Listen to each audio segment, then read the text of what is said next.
Good evening. I'm sitting here ready, and I don't have that page up, and I've got audio coming out over here that shouldn't be. All right. Not sure how that changed. Now, where is that page? Oh, my golly. So much for being ready. Yeah. Good evening, and welcome to the North Georgia GMRS Regional Net. I'm still looking for the page. You know, it should be ingrained in my mind, but it's not. That's not it either. There we go. Here's the page. Welcome to the North Georgia GMRS Regional Net. Tonight we are live from Studio Vanguard. That's the part I couldn't remember. And we are linked in with the following repeaters. Jeff, which repeaters are we following? Do you have that page open? I have that page. I was ready, yeah. Fantastic. You were the one complaining about the intro, by the way, just for the record. Yeah, this is true. We still need to clean that up.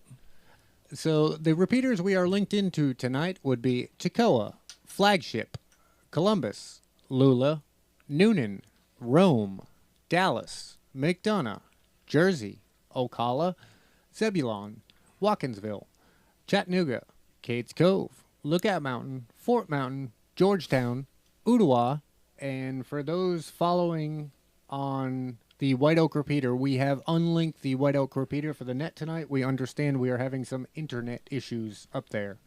So White Oak is not linked in for the net tonight. What about YouTube? Are we linked in on YouTube? We are linked in on YouTube, so they saw our bloopers live. Fantastic. So for anyone that would like to watch that whole segment over again, it's going to be there, and you can watch it as many times as you like.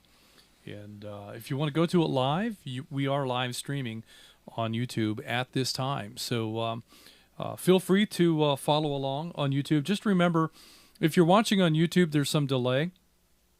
And if you've checked into the net and I call out to you while you're watching on YouTube, we're going to be way past that by the time you answer and have moved on to somebody else. So you have to listen to the radio even if you're watching us on YouTube. So just remember that there is a delay. If you turn both of them up at the same time, you'll see the delay that I'm talking about, but of course that will drive you insane. So you'll have to decide to turn one down or the other. It'll be weird seeing, us speaking in Japanese movie, Godzilla movie with the audio, 4 seconds later. No subtitles. But that's just the way it is. So this net takes place every Thursday evening at 7:30 p.m. I'd like to thank all of you who've made the North Georgia GMRS the most expansive and active GMRS network in the country.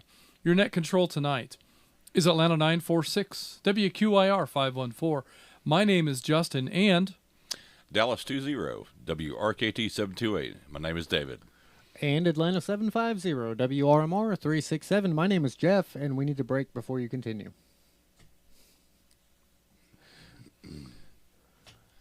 And we have a couple of remote helpers and operators on the net tonight. We have Blue Ridge 63. Mike, do you want to introduce yourself? Yeah, this is WRWM 344, Blue Ridge 63, checking in from the Free Salad Studio. Fantastic. Glad to have you with us this evening, even if you're not with us this evening. On the net, you can talk about your day's activities, radio equipment, or anything you think we'd like to hear about. This is a family-based network, so we encourage you to get your family involved. Guest check-ins are welcome from anyone with a valid FCC call sign.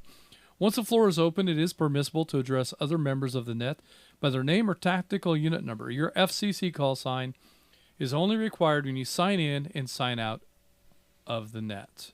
I think it's time to catch up with Kate. We got to play catch up? Yeah. All right, well, let's see what she has for us.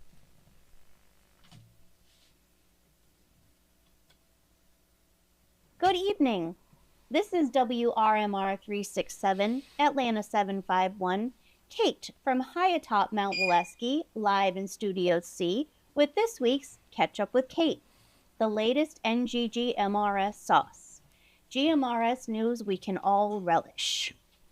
Maybe you haven't heard, or maybe you live under a rock, the annual Smith Family North Georgia GMRS Barbecue Gathering at LL Farm will be on Saturday, April 20th.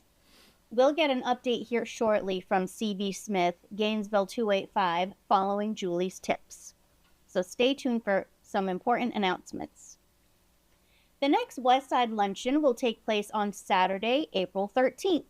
This luncheon takes place on the second Saturday of every month. All are welcome to attend this luncheon at Taco Mac in Marietta. The address is 2650 Dallas Highway, Suite 110. For anyone who would like to attend, please be sure to RSVP with an email to rabbithole@nggmrs.org. This allows them to contact the restaurant to ensure that there is enough seating for everyone who would like to join. Let me break. In other news, the Rabbit Hole Net will be a week from Monday, so stay tuned for more information about their upcoming net. The Skywarn Net will be Tuesday evening at 7 p.m. The Skywarn Net will be discussing thunderstorms, so coming out with us on Tuesday night, April 9th at 7 p.m. These are training nets, so please check in and be prepared to participate. Please have your computer handy so that you can follow along during this net.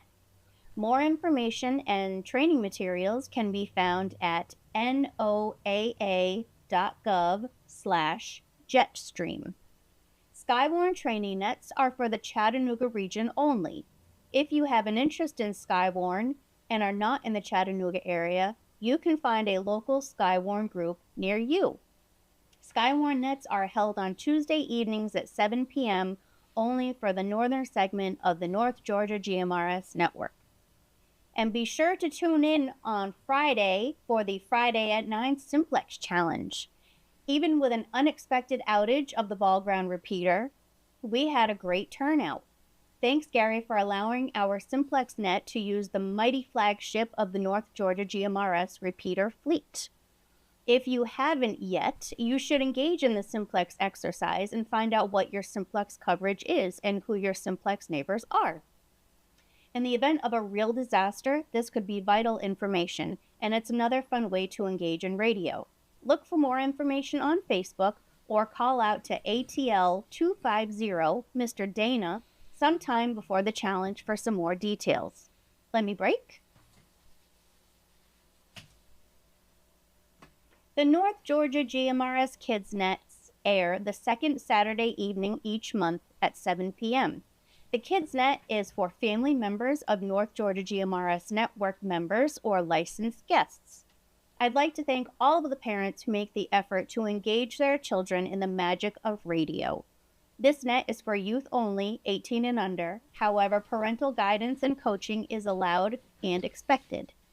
If you have any questions, suggestions, or spicy announcements for us to catch up on, send me a note at kate@nggmrs.org. We are North Georgia GMRS Network. This is WRMR 367, Atlanta 751. My name is Kate, and now it's time for Julie's Tips. What do you have for us this week, Julie?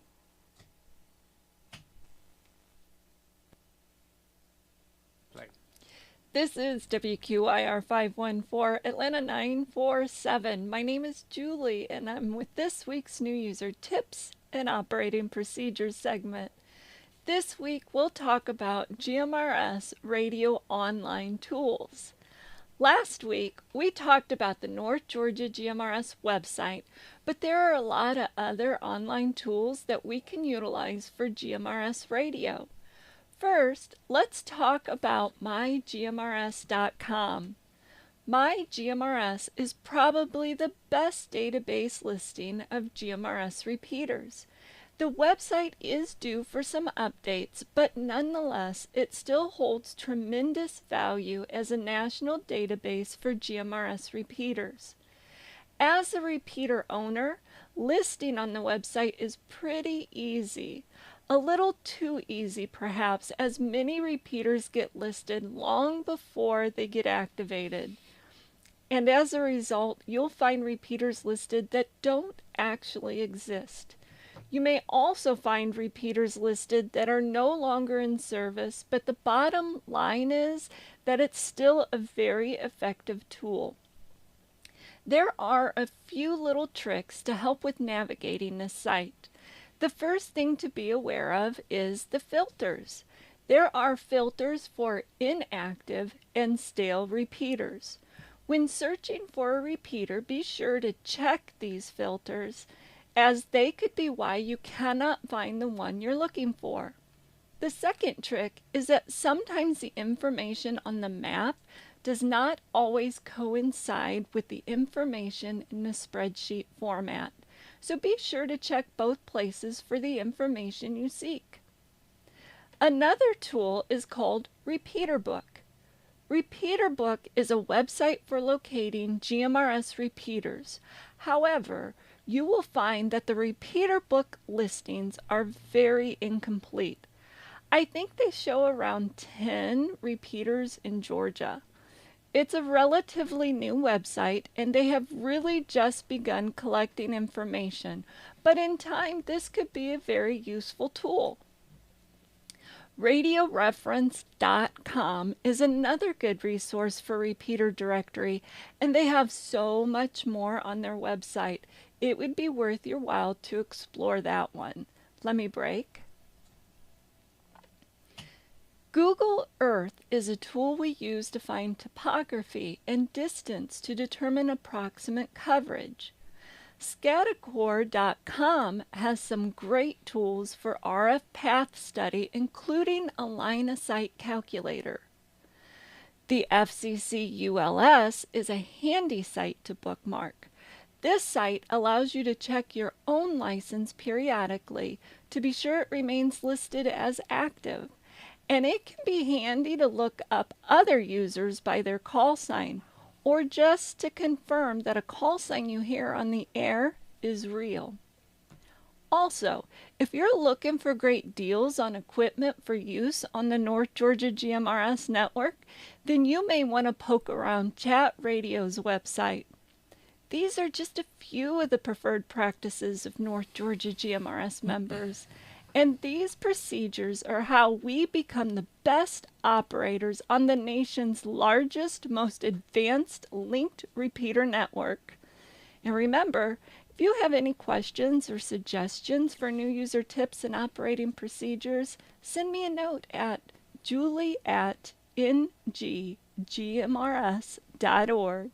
We are North Georgia GMRS Network. And this is WQIR 514, Atlanta 947. My name is Julie. Good night, everyone. All right. Well, thank you, Julie, for those tips and those useful websites. That's a great resource, and we'll get this episode of Julie's tips posted at some point, so you'll be able to go through that again and maybe jot some of those websites down, and just have that as a resource.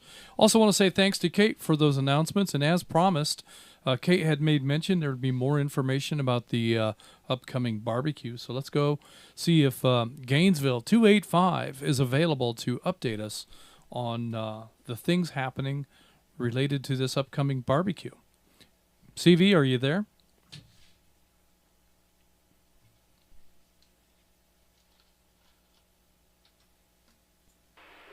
Well, I had to scare you with a pregnant pause right there, Justin. Wasn't scared. Net Control, this is Gainesville 285, WRKN 234, C. Charlie V. Victor Smith in Murrayville, Georgia. And as far as the net goes, checking in and out, obviously we're monitoring by way of relay Gainesville 286 Lynn in Murrayville, Georgia, also checking in and out. She'll have grandkids tomorrow morning, so she'll be in bed early tonight. But anyway, you called on me about the barbecue. Yesterday we reached the 300 person marker. As everyone is certainly aware, the fire marshal on the venue at LL Farm has a 300-person limit, and we got there yesterday. Now, we're having people come up with last-minute emergencies, which result in cancellations. So I would encourage people to send us requests to be on a waiting list. I currently have people on a waiting list. We treat the waiting list first come, first serve.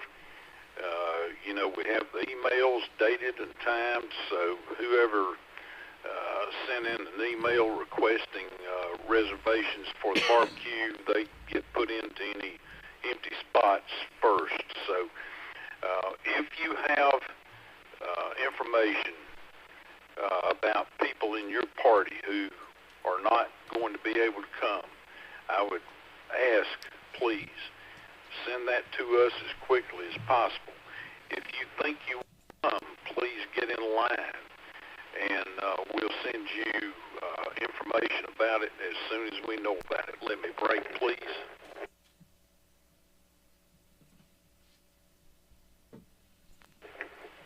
Please keep an eye on your email, your spam folder, your junk folder, trash folder, whatever. Keep an eye on it, please. We send out requests for a little bit more information than maybe people give us initially when they reply back to us about the barbecue. And the information we need, if we need to follow up, it's important. So please keep an eye on your email addresses,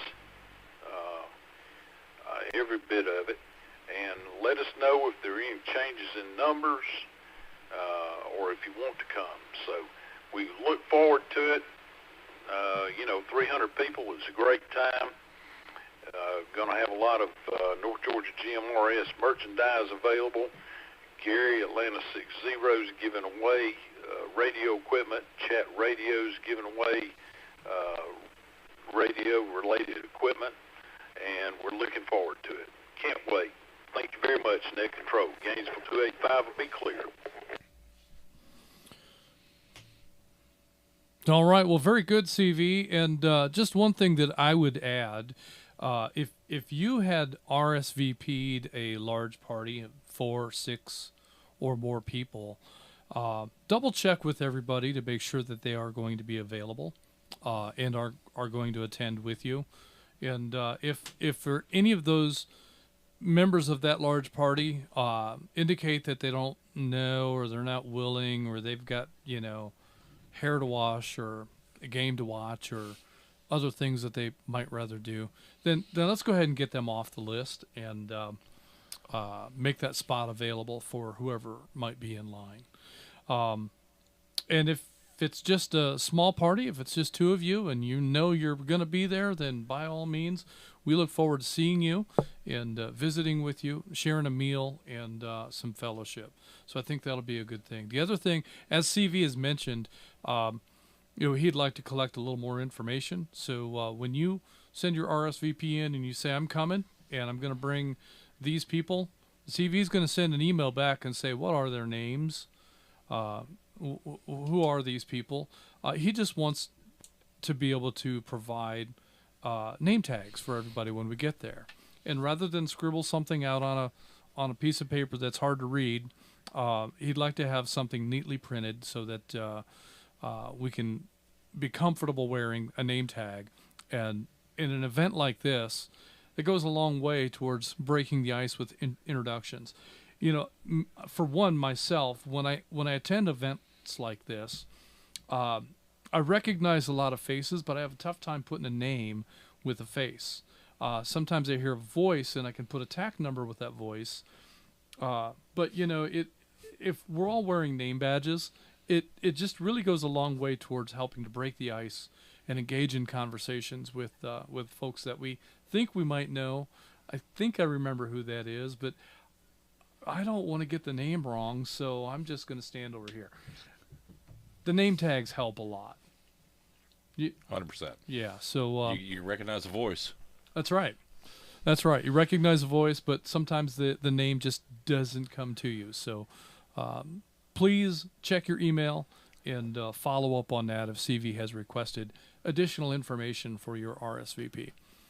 All right. So, and we'll have Vanguard there if anybody wants to play and operate in here. That's correct. We plan on arriving as soon as we can, and That's right. we'll be setting Vanguard up. Vanguard will be equipped with its own repeater. We're going to have that on the air, right? Yes, we will have that on the air. So if you do not have the Vanguard repeater programmed into your HT, you might want to do that ahead of time.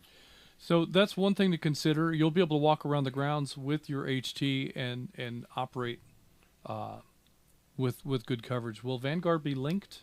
Yes, it will, as long as everything goes to plan. Okay.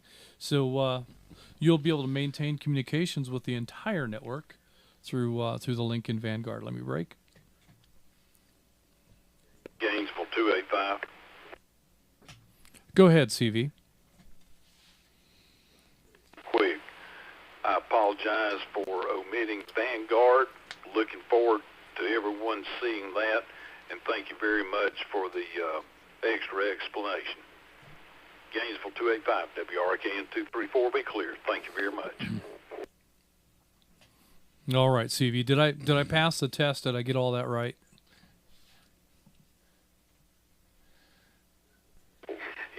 You're good. You're better than good. Gainesville 285, WRKN 234, be clear. Thank you very much. If I ask him one more question and have him come on the air, is that going to make him clear up again? Well, that's like when he says he's going to bed. Yeah, right. And then he still comes back 5 more times. 5 more times, right. Yeah. So how many times have we heard that? All right, CV. Well, thank you very much, and we'll let you off the hook this time. But next week, I may call on you a couple of times just for fun. But very good. All right, well, I think it's time for additional check-ins. David, you want to see if anybody out there wants to check into this silly net? Sure. Net Control standing by for check-ins on... Let's go back to Zello first. From Zello. Check-ins on Zello. Zello only, please. Net Control standing by. Now, where is that page? You got to acknowledge the YouTube guys, too? We do, yeah. Okay. We got some folks who don't miss it. They log in with YouTube. Good afternoon.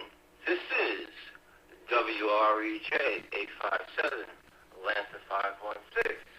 Check it in, check it out.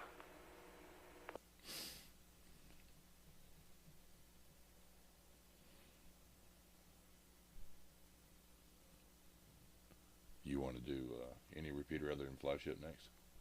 Yes. Okay. Oh, we didn't announce that flagship will be down for repairs Saturday. Oh. Okay. We'll do that after check-ins. And ball ground repairs will also be taking place Saturday. Okay.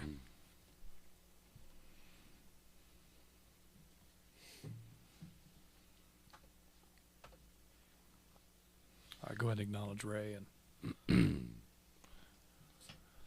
All right. That long, uncomfortable pause. We're going to acknowledge Atlanta 516. Ray in Canton is in and out on Zello. Net Control standing by for check-ins on any repeater other than flagship. Net Control standing by. This is WRYZ 968, Gainesville 100. Check me in and check me out. Have a great net. Monitoring until my early red time. What? This is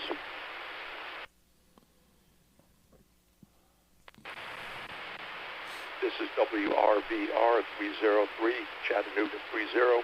Jonathan checking in from Hickson. Good evening, everybody. What was that on Fort Mountain? This is that sounds like the same. WRYK 216, Chattanooga 49, checking in, checking out. Robert from Dalton. No, maybe it wasn't. This is WRXQ 796, Atlanta 77, checking in and checking out, but listening.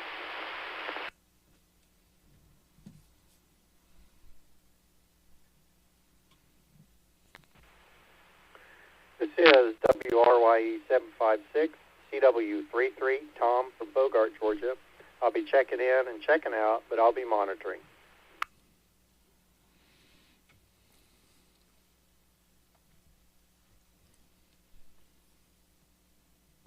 This is WSAF 252, Chat 46, William in Rossville, checking in and out.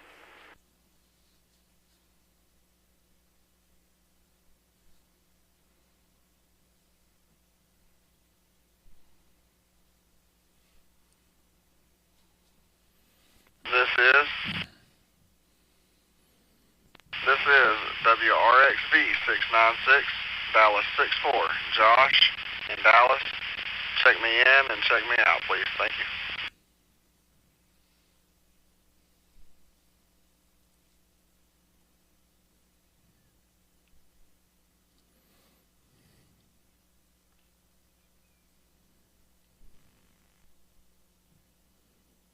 You want to acknowledge those? Yeah.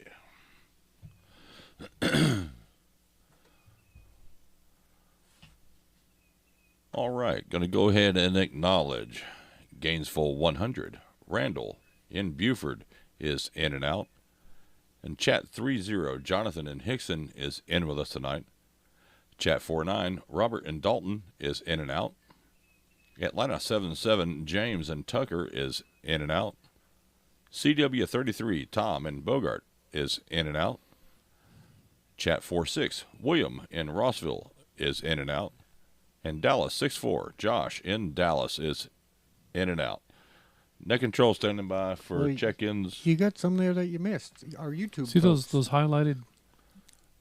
Mike's yelling at you through the spreadsheet.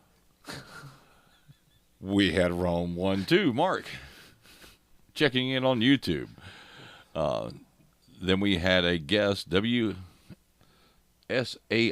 340, Larry on YouTube. Gainesville 285, CV in Merville is in and out. Gainesville 286, Lynn in Merville is also in and out. Then BR 549, Mike in Blue Ridge up around Cherry Log, in and out.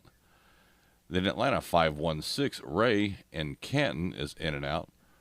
And then Gainesville 100, hey, I just did that one. You just did that one. You just got that one left at the bottom. Atlanta 263, Roger in Dunwoody is in and out. Net Control standing by for check-ins on any repeater other than? Any repeater anywhere. Including flagship. Including flagship. Net Control standing by. Mike's WROG 224, Chattanooga 110, Jim and Ringgold, and I'm checking in and out. I will be with you until bedtime. He's with us until bedtime. WRKK 629, Chattanooga 84, checking in.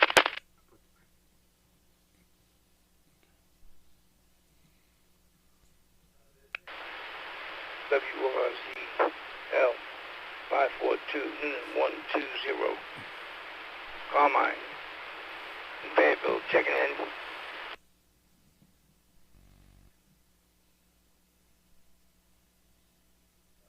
This is. Good evening, Net Control.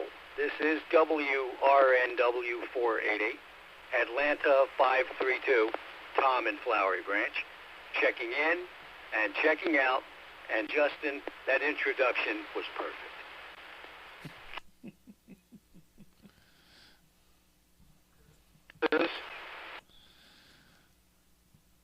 This is WRPR 780, Atlanta 260. Carl in Dawsonville, check me in and check me out, please.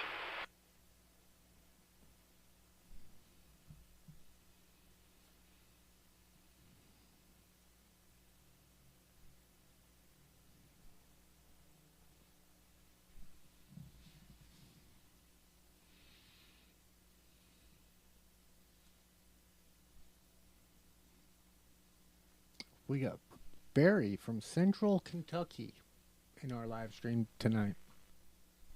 Nice. I think that's the furthest YouTube check-in we've had so far. Usually they're Florida, Alabama. We go ahead and acknowledge these. Yeah, and then we'll go ahead and That long pause. make that announcement. All right, here we go. All right, let's go ahead and acknowledge Chat 110, Jim in Ringgold is in and out. Then Chat 84, Jim in Hickson is in with us tonight. Noonan 120, Carmine in Fayetteville is in with us. Atlanta 532, Tom in Flowery Branch is in and out. CW8 in Colbert on YouTube is in and out. Atlanta 260, Carl in Dawsonville is in and out. And then the guest check-in on YouTube, WRQC947, Barry in Central Kentucky on YouTube is in and out. Excellent. All right. And there was one announcement that we kind of forgot to make until Jeff brought it up here just a moment ago. What is that, Jeff? That would be the flagship repeater is going to be down for repairs on Saturday. We expect to take it off the air probably between 10 and 11 o'clock in the morning, and we'll get it back on the air just as soon as we can, but there are repairs being made to flagship, so expect it to be completely off the air on Saturday. Yeah, I would expect it's going to be off the air for the better part of the midday, coming on sometime later in the afternoon. And we hope we have part of our crew is going to split off and get the ball ground repeater back online and on the air on Saturday as well. Yeah, so the materials will be there. Yep. To get ball ground back up into play. So as soon as we can break a few people away, we'll do that, and we'll see if we can get both machines back in good running order by the end of the day Saturday. So good stuff. Where are we at now? Are we ready to move along? Well, I think it's time now to we'll take additional check-ins at the end of the program. So if for whatever reason you haven't made it into the log at this time, there'll be an opportunity before we close for late check-ins. But at this time, I think we'll go ahead and get started. What's our topic this week? Plain language. You mean like airplanes? We're going to talk aviation and jet fuel and parachutes? No, Plain. NOE. NOE? No E. No Edward. E. No E. So plain language, basic communications, nothing fancy. So what does that mean? Well, so when you read the FCC rules, there's a little bit of a contradiction that I find in Part 95 rules. And it talks about plain language communications, and it specifically mentions no-coded messages. So I understand that to mean that if there are coded messages, such as 10 codes, then we shouldn't use that on GMRS. But then it also gives an exception for 10 codes. However, on the North Georgia GMRS Network, we really don't want to engage in coded messages. We want plain language, something that anyone that's listening can understand. Time to break. So plain language communications, the kind of a conversation you would have at the dinner table or on the phone with a family member or a friend. You know, when you're at the dinner table across the table from your family and you're talking about your day's activities and radio equipment or other things you think we'd like to hear about, at the end of your sentence, when you've made your point, you don't stop and say over.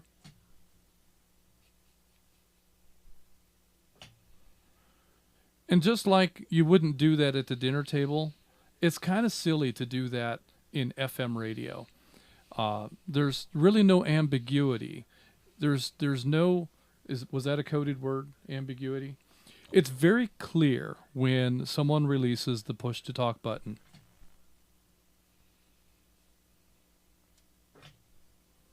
It's pretty obvious. And that being the case, there's really no reason to code our message with words like over and Roger and other things that we hear on TV that sound cool. Now, that being the case, it's also, I think, very important that we engage in simple and plain communications, because there are many people out there that are listening that have not engaged in two-way radio ever in their lives. And so they hear the conversations that we have with one another, and that helps them to gauge whether or not they feel like they can join in. And if there's a learning curve, then that becomes a barrier. And that's the thing we're trying to avoid. We want to break that barrier down and make the access to GMRS radio simple and available to anyone and everyone. We want ordinary people that are not radio specialists. We want ordinary people that aren't radio nerds. We want ordinary people that are just interested in some alternative way of being able to reach out to a family member or a friend if AT&T blows up the network again. Not that would ever happen. No. This week or next. It was a scheduled outage. A scheduled, that's right. Uh-huh. Yeah. That no one knew the schedule of. In any case, that's what we're looking for. That's the challenge that we face. And that's why we so often talk about plain language communications. And that's the goal of the conversation tonight, is to have very simple and plain language communication so that we can help people to feel like this is an inclusive and welcoming radio format that they can get involved in.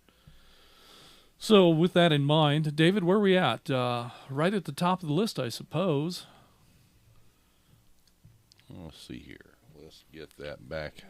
Looks like that Atlanta 256 It character is. might be our first one. Atlanta 256, Chuck in Dawsonville.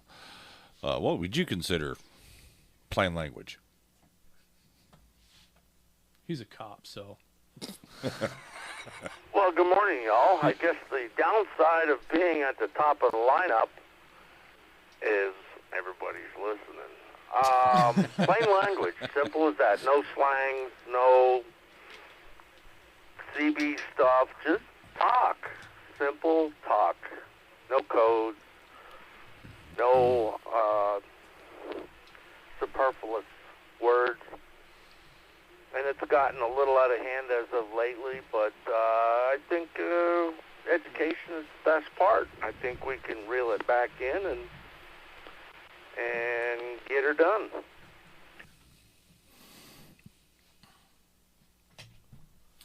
And, you know, for those of us, and I'm sure you can relate to this, that have had a career that involves using the radio in that career, there's a lot of habits that come with us. And, you know, for one, in radio communications, all those Rogers and overs and all that silliness is a part of it. The way that you identify on the air with the railroad is kind of a pattern. It's not entirely different than identifying on the air with GMRS, but it is. But that's something that is expected in that commercial application, and it's part of the rules that were written for operating radios on a railroad. And I'm sure that the same is true for emergency services and you know, police services. That and I think that the police probably use the life out of 10 codes. There's probably 10 codes that they use that I've never heard of. You know, And they all don't use the same 10 codes either. yeah. So, and that's part of the challenge too. Is we try to keep a distance between what we do here and what it sounds like if somebody turns on a CB radio, and so there's a lot of stuff that happens in the CB radio market that we really don't have any room for on this platform. And for instance, there's really no regulation in Citizens Band anymore, and so people will come on and they will talk about and say anything, and you would not want your children listening to the things that are said in some instances on CB radio.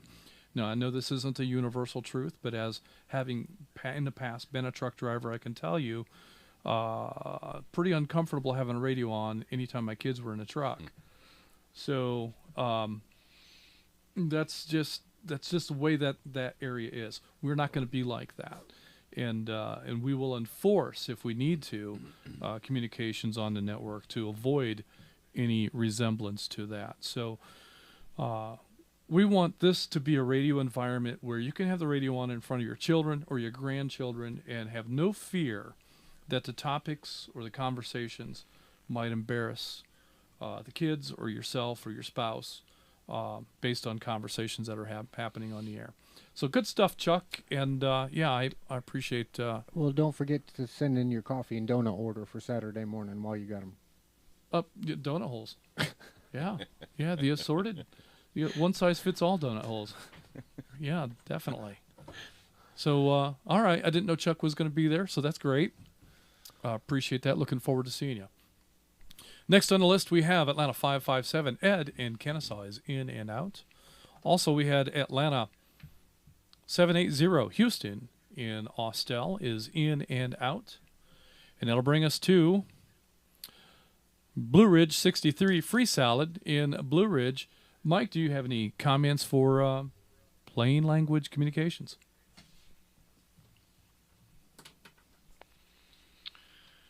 WRWM 344, Blue Ridge 63. I just think that it's part of what makes GMRS and this network specifically easily and approachable for new radio users.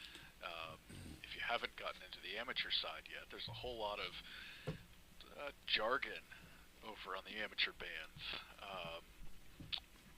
code and abbreviations and Q codes especially.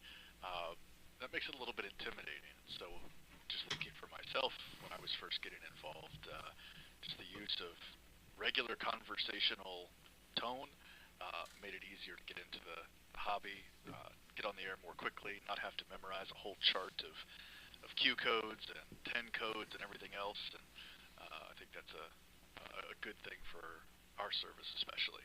Back to you, Net Control.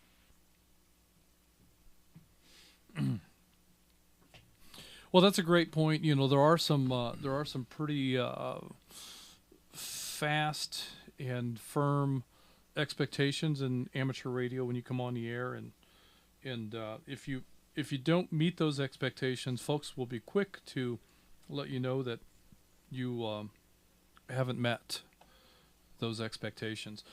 And, you know, that's one thing that I really appreciate about the group of people that we have on this network is that when people do make mistakes, we will come on the air and with grace and with gentleness remind folks that we'd like for you to turn that Roger beep off, or that you're not identifying correctly, or that you have stepped on somebody. You know, when we call folks out for mistakes that they've made, we do need to do that with some grace and with some, you know, remembrance of we were new once too. Let me break.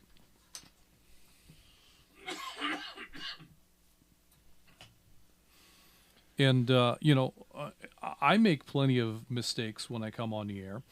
I know that Jeff never does, but, you know, I'll sometimes throw out an incorrect call sign, or you know, even in emails, I sometimes get my call sign wrong or my TAC number.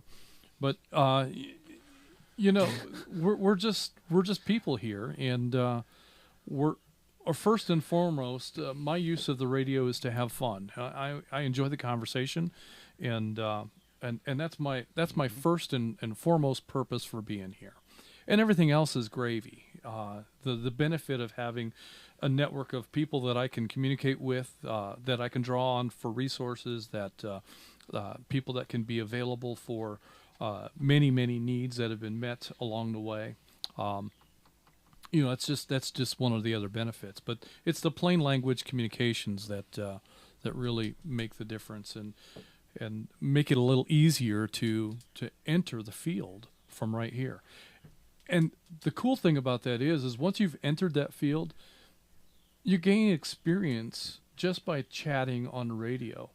And you can hear new people that come on the air in just a short time come from, you know, awkward about their call sign to confident about the call sign to experience with engaging with folks on the air to, And we've had a number of those. Atlanta 255 is one that comes to mind.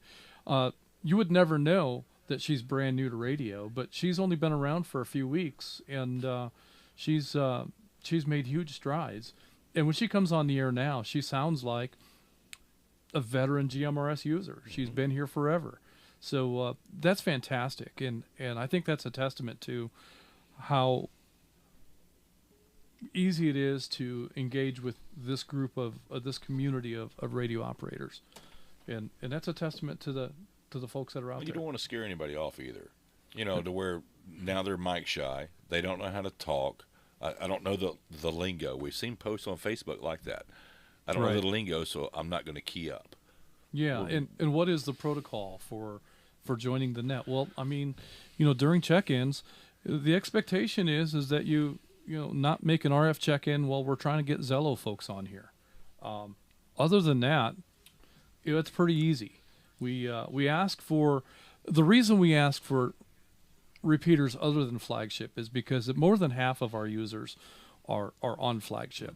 And so when we take those check-ins first, we get a lot of doubling. We get a lot of excited people that are keying on top of each other, and it just makes it really, really tough. So what I found is that if we take other repeater check-ins first, that's less than half of the network, unless some of those flagship users bounce over, and that's okay.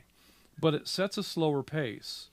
And just like check-ins tonight, we're at such a slow pace. I think there was only one double tonight. Yep. And that really makes logging a lot faster. The slower pace is faster because we don't have to go back and ask people to repeat that check-in. The one double that we did here tonight kind of took care of itself because we heard that voice come back in again a little bit later with a fresh check-in, and so we know that we got everybody that had tried to check in, and that is something that we've just learned from experience in taking check-ins. So the protocol is really pretty simple. Let me break.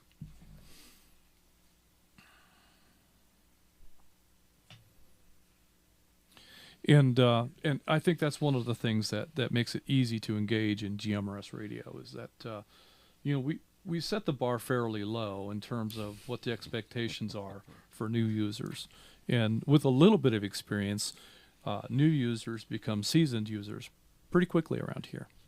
Who's next?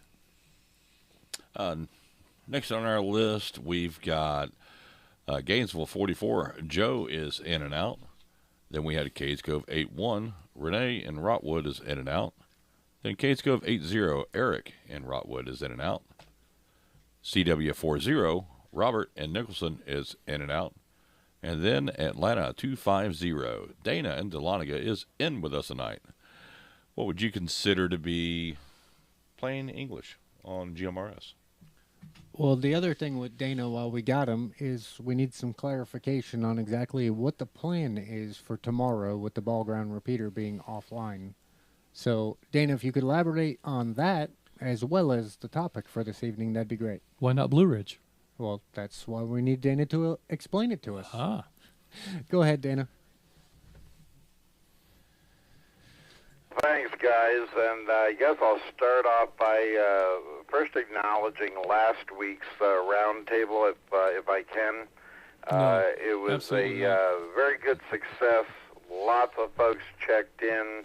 Lots of good conversation. We had two outstanding guest hosts and a lot of good takeaways. So thanks to all that attended, and we'll be doing it again sometime in the future. I'm going to break.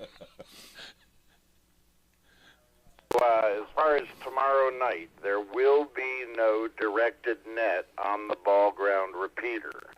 I do encourage everybody to try their simplex on their own. Document any findings, any contacts. It'll be good for discussion for the following week when the directed net will next occur. So the ball ground repeater will be getting some maintenance and some upgrades and should be finished by the weekend. And we should be on track for getting back to our normal Friday Friday night at 9, Simplex Challenge on the ball ground repeater on for 12 of 24. Got a break? Friday night at 9 at 8:30. Not commenting on tonight's topic. I believe, Chuck, Mike, they've pretty much all said it ahead. I know for me, when I first started, like Justin was saying, I monitored for, about 2 months before I actually picked up a mic and keyed the mic up. And I have a fair amount, or what some would say, some extensive experience in radio communications with emergency agencies. So that really worked for me. Sit back, listen, enjoy, and when that confidence builds, pick up the mic, key up. Don't be afraid to make mistakes. They happen, and we're all here to take care of you if they do. And I think that's about it. Back to net control.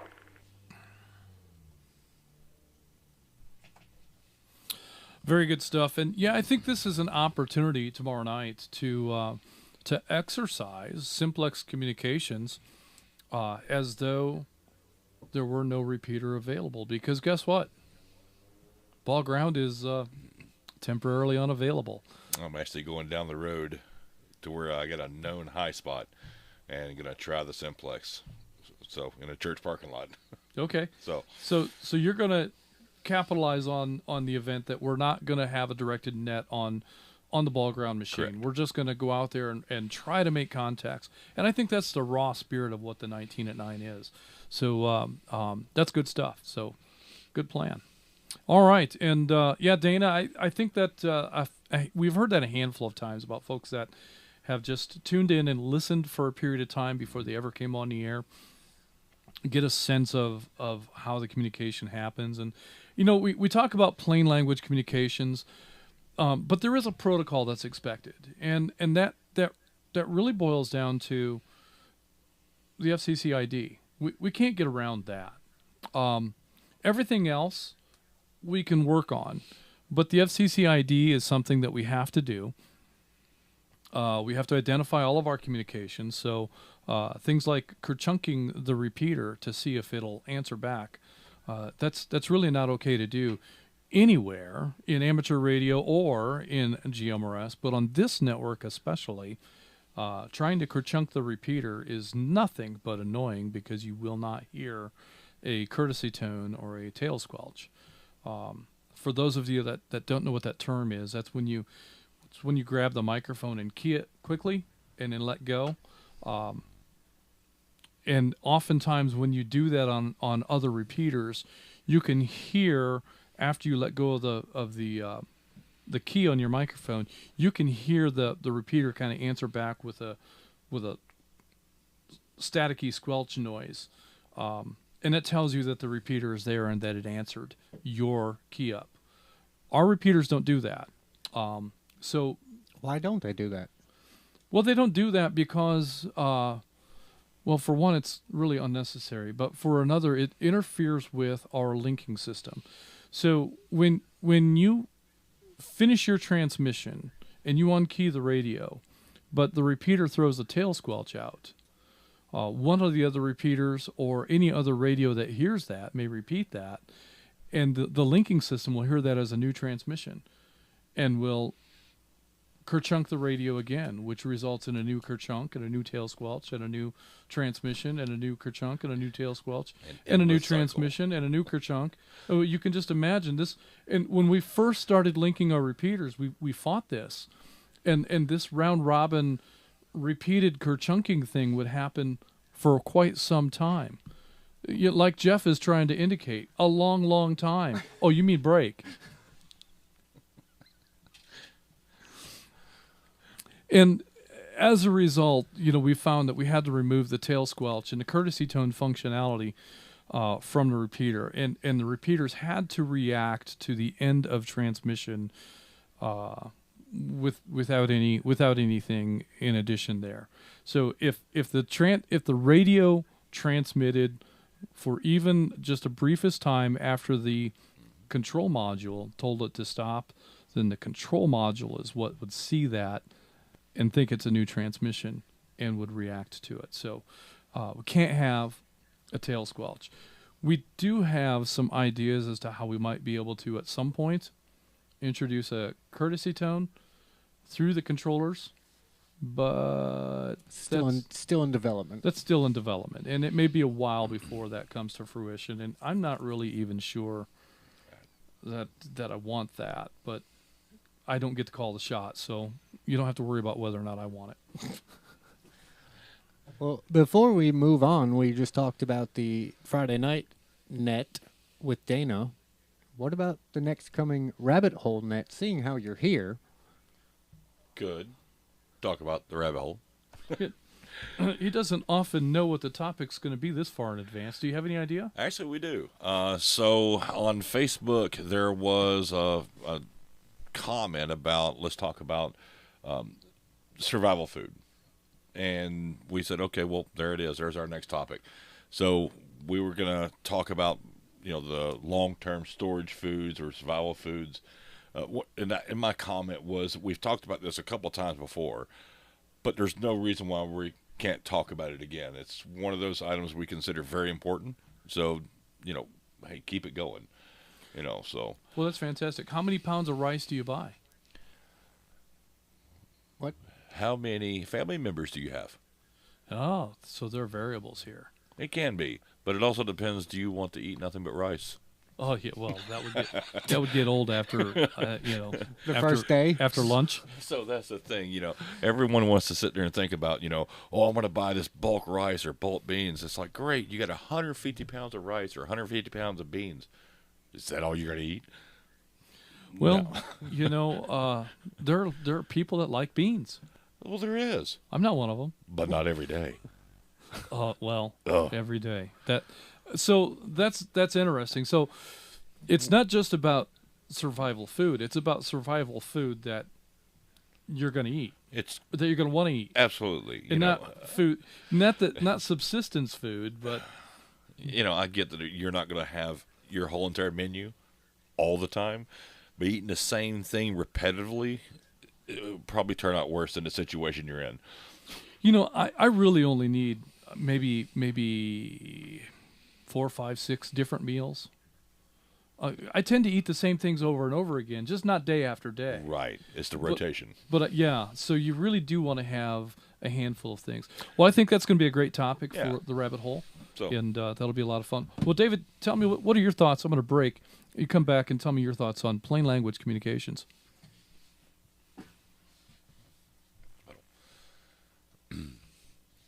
Well, my thought on plain language, one thing is, I've heard numerous members talk about, well, I can't say my call sign the way y'all do. Trust me, just say it over and over. It will come, second nature. In the beginning, I was like, how am I going to get WRKT728 to, just roll off? And it does now, So don't be fearful of that. But, everybody's going to say Roger or 10-4. That's kind of the standard. If you've ever watched a TV show, that's the radio talk. But, with the 10 codes or, trying to do phonetics with GMRS call signs, you can, but it's not needed. It's not needed, and it's not impressive. The phonetics come into play in amateur radio when you're on the HF band, and sometimes it's really, really tough to make a copy in that band. So with that in mind, by enunciating your call sign phonetically, it improves the likelihood that somebody on the other end of that radio is going to be able to understand. And in some cases, there are language barriers here because you're speaking internationally. Right. So by speaking your call sign phonetically in HF radio, it can be an important means of getting your communication. And Q codes are also an important means of being able to complete a message in poor radio conditions, because sometimes in HF radio, we don't have the clarity that we enjoy here with FM radio. I was about to say this. So this is FM radio. This Right. is like listening to the FM radio station in your car. Now it's not always perfect, but there's times when you drive around in a car and the station fades out too. Mm-hmm. So, but this is FM radio, and when you have a good contact with somebody, calling your call sign out phonetically, okay. But that in some senses, that's a bit of a turnoff, especially for new people, because I don't think I should have to learn how to do that, and you don't. Right. You don't need to learn. You've got the new member that says, "Do I have to do that? What does W stand for? I don't even know that part." What's with all the whiskey? Yeah. So, but yeah, just plain English. It's just like you're talking, and Southern versus English is two different things. But hey. We'll take it. Yeah, we'll take it. That's plain language for where we live. It is. That's right. That's right. And I think it is a regional thing. We are a regional network, and I think we can all adapt to the regional dialect, so to speak. Just keep it simple. Right. Don't let it overwhelm you. So good stuff. Where are we at, David? Who's next? Next, we've got Atlanta 454. Stephen in Lilburn is in and out. Then Atlanta 453, Janine in Lilburn is also in and out. And it brings us to McDonough 22. Tim in Stockbridge is in with us tonight. Tim, can you think of plain? I can't even say it. English. It's that complicated. Easy for you to say. Right. It's not that plain. Well, I try to speak plainly most of the time. When I first came on GMRS, like a lot of us old guys that came from the CB world, even though it had been 30 years ago, for some reason or other, when I started picking up a microphone to talk on it, 10-4 wanted to come out about every 10 seconds. So I had to learn real quick to break that habit. I think the one remaining habit I never was one much to say over and out or anything like that. But Roger is my kind of go-to thing, when I'm in the middle of a conversation and somebody makes a statement, and I'll say Roger to acknowledge, that I copied what he said. And so anyway, I have been trying to cut back on that too, and just say, yeah, I know what you mean, or something like that. But I see how for someone coming in new, who doesn't know anything about the radio or two-way radio or what we're doing here at all, they're a little bit daunted until they listen for a little while to the conversations and find out, we just talk. I try to tell everybody, just talk like you're talking over the fence to your next door neighbor. You're in your backyard cutting the grass and you see Fred next door. Just talk to him like normal. So that's what I try to do, is talk normal. And I just have got into ham radio, and so as y'all were just talking about, there's some Q codes and stuff in there, so I need to learn that. I memorized the phonetic alphabet a long time ago, and I can recite it from A to Z pretty easily, but in the middle of a conversation, my brain always stumbles over which one is which, trying to come up with the right phonetic designation unless I think of it ahead of time. My call sign phonetically doesn't, in the ham side, does not roll off your tongue very easily. Let me break.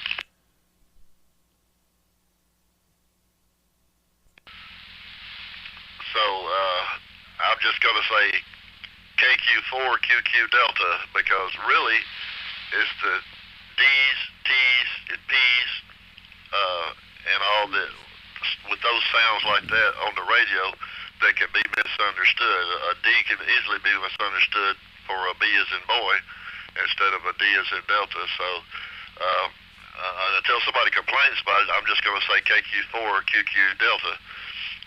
That way everybody will know what that last letter is. It's a D, not a B.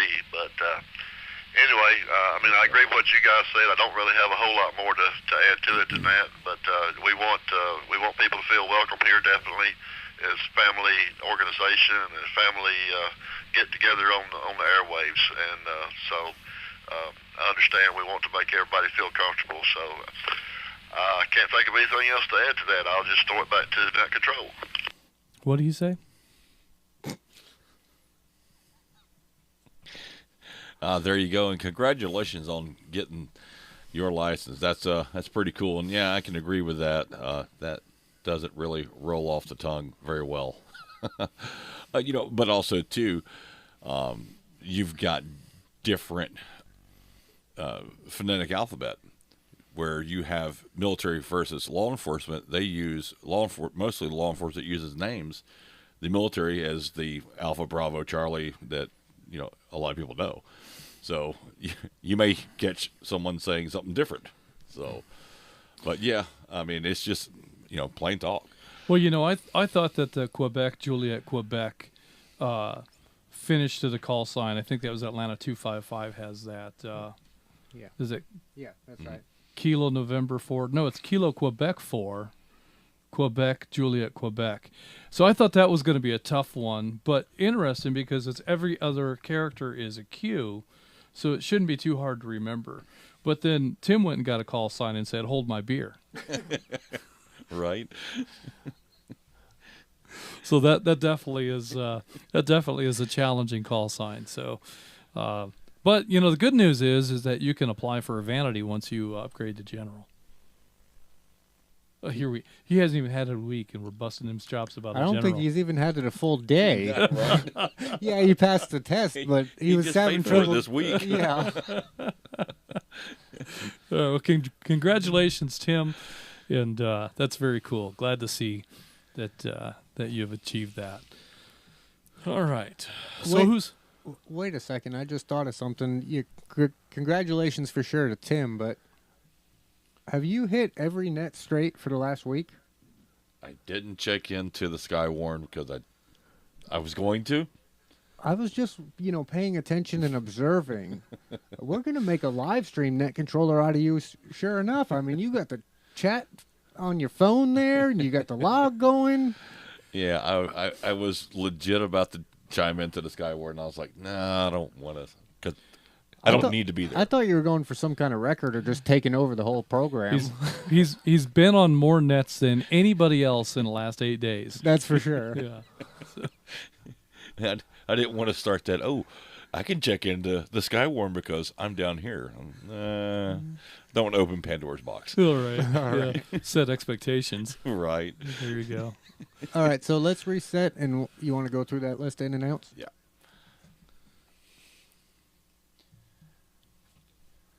All right. We had chat 109. JG in Chattanooga is in and out. Chat 69. Ronnie in Las Vegas is in and out. Then we had Gainesville 57. Richard in Westminster. I have problems with that one. Is in and out. We have Atlanta 933. Dwayne in Canton is in and out. McDonough 23. Robert in Stockbridge is in and out. And then Chattanooga 123. Steve in Ringgold is in with us tonight. You got any comments about plain English on GMRS?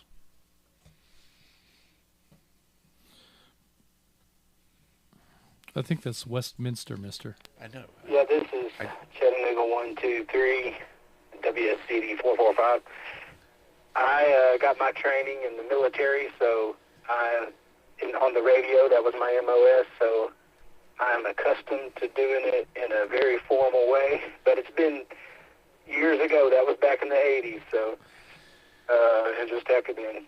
But I think I understand it. I'm new to GMRS and haven't even had my call sign a week. But speaking of plain English, just moments before you called my name, I got a call from my daughter and son-in-law that they have just given birth to a brand new baby boy. Oh, wow. So I'm going to go over there and speak some baby talk for a little bit. Which is not plain English. No, that's fantastic. That is great news. Congratulations. Congratulations. That's awesome. Yeah, grandpa. So very cool. Is this your first time being grandpa?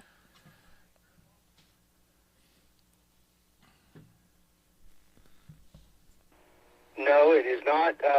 This will be my 8th grandchild. So we have 5 children and Seasoned 8, and grandpa. we'll have our 9th one hopefully within about a month. All right. So you're down with the baby talk lingo. That's fantastic. Well, congratulations once again. And hey, don't hang out with us anymore. You got a baby to go visit, so go take care of that. And but thanks for hanging out with us, and glad to have you on the air. And we look forward to hearing stories about how this particular young one will be the next generation of GMRS. So thanks for that, Steve.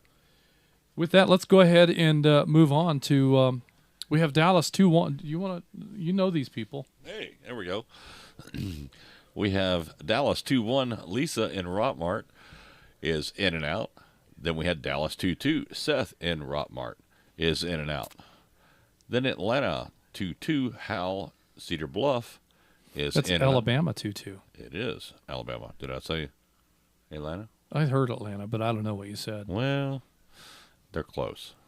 Alabama 2-2. Hal is in and out. Then we had Atlanta 305. James in Atlanta is in with us tonight.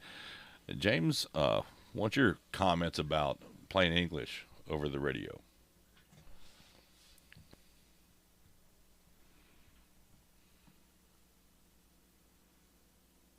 Which I can't speak tonight.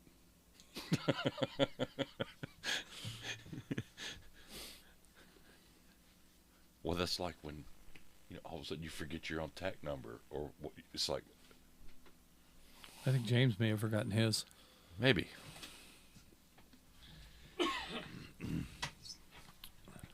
All right, we'll plug him in as in and out and truck right along.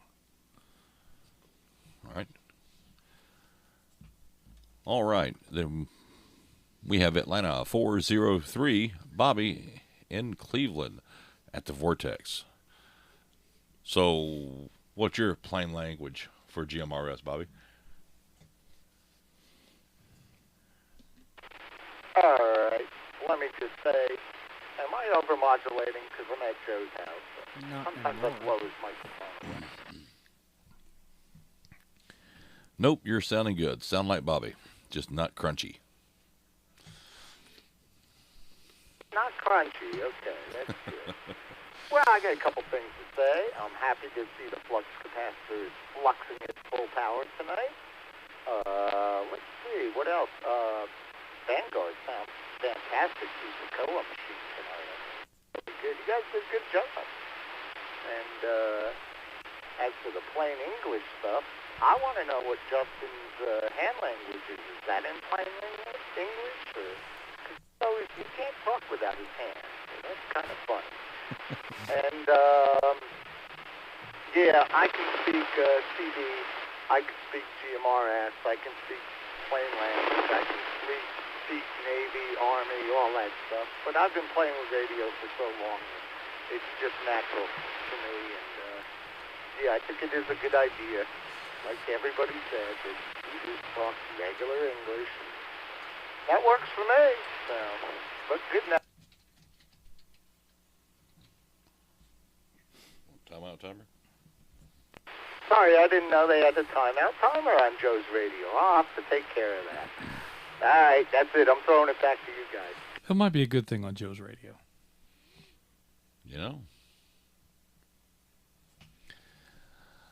Oh, that's right, Bobby. Just keep it simple because, all the new members are sitting here listening to us and they're learning from us. So, don't want to keep that bad habit rolling forward. But, yeah. Are you talking about the timeout timer? Maybe. Well, that's you. Yeah, right. Well, apparently it's Bobby, too. But, yeah, let's keep that timeout timer on Joe's radio. I think that might be a good thing. Yeah, but he hits the timeout timer on his radio. You hit the timeout timer on the whole network. Well, yeah. There's a little difference there. Justin's theory is keep going till you smell something. Just because Gary says it's 100% duty cycle doesn't mean you have to take him up on it. Yeah, I kind of do. All right, so where are we at? All right. We have Atlanta 964. Richard in Duluth. Oh, no, he's in Asheville. Richard, you got any tips on plain English on GMRS?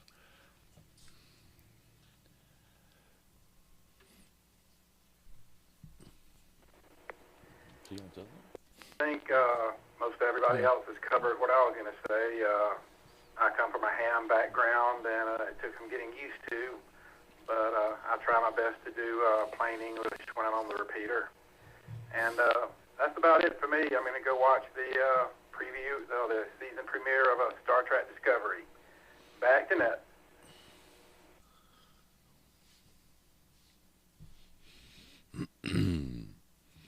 All right. Appreciate it, Richard. Yeah, I think a lot of people have touched on the hot topics of the night. So, well, Richard, you don't have to come back to the radio. I understand you want to watch that premiere, but I'm just curious how many times you've thrown out your ham call on GMRS, or vice versa, your GMRS call on the amateur side. So it's something that I do a lot more often than I should. But typically, for me, it's the GMRS call on the amateur side, because I spend most of my radio time in GMRS. Right. So that call sign is the one that's actually more natural for me. But it can be challenging when you carry two different call signs.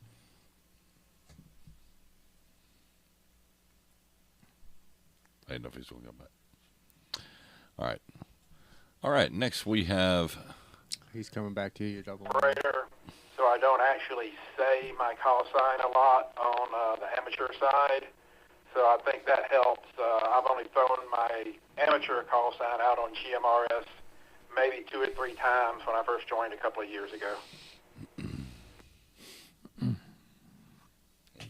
Yeah, I probably run something like 2 or 3 times a month, and it's never really changed. So it just keeps on. That's okay. There's worse things that we can do. All right, well, thanks for coming back, and with that, we're going to continue right on. Next, we had Atlanta 284. Nick, right here in Woodstock, is in and out. We have Toccoa 37. Morris in Clarksville is in and out. We have Dallas 16. Michael in Dallas is in and out. We have Atlanta 1402. Todd in Sugar Valley is in and out. We have Atlanta 880. Kathleen, I'm sorry, that's Dale in Peachtree Corners is in and out. And we have Atlanta 170. Dalton in Cartersville is in and out. Who's next, David? We have Chat 96. Jeffrey in Tennessee. He was trying to come in through the White Oak repeater and having trouble with that, so I don't know if we'll get him, but go ahead and try. Let's try it. Chat 96, Jeffrey, you got any comments about plain English on GMRS?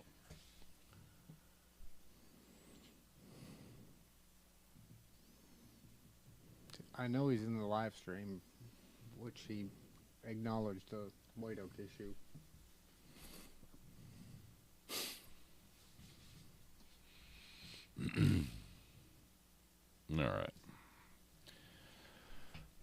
All right. Maybe not. Next we have Atlanta 9849. Pamela in Duluth. Pamela, do you have any comments about using plain English on GMRS?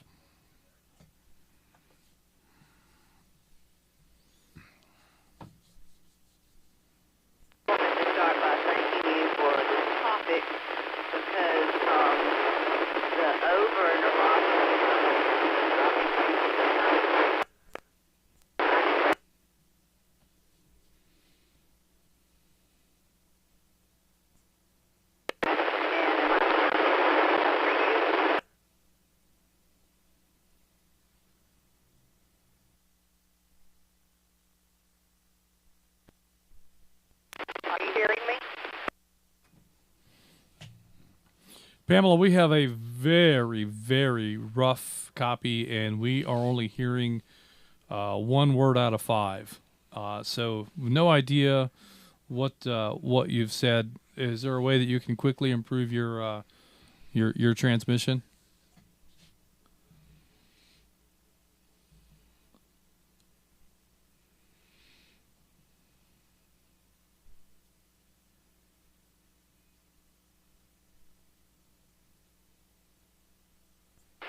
Okay, how's this? All right, that's readable. If you want to try that again from there. about that. We thought we had it fixed. Okay, I want to say thank you for having this topic about plain English with the overs and the Rogers. It bothers me sometimes, and I never said it, but I got used to hearing people, and I'll say it without even thinking about it, so I try not to do that. So I try to talk slow and clear and enunciate so people can understand me, because being Southern girl, I get talking, get excited, and talk too fast sometimes.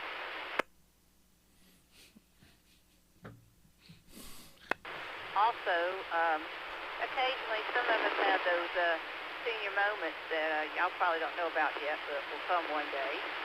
So I try to remember everything. I can't She obviously always hasn't right. seen the bloopers reel from the interview. It's got nothing to do with age. The other thing is, maybe it's funny,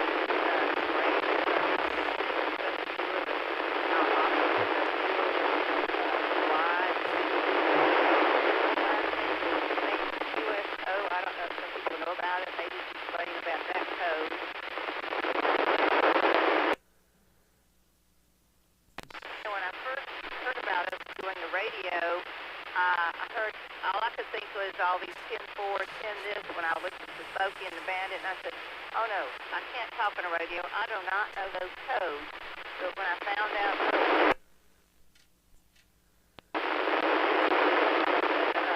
I've enjoyed it.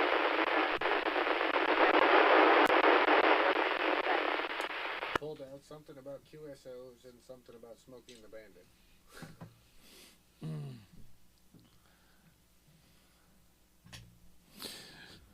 All right, Pamela. Well, you had a good signal there for the first half of that, and then it just began to fade, and it's getting harder and harder to read. But I understand that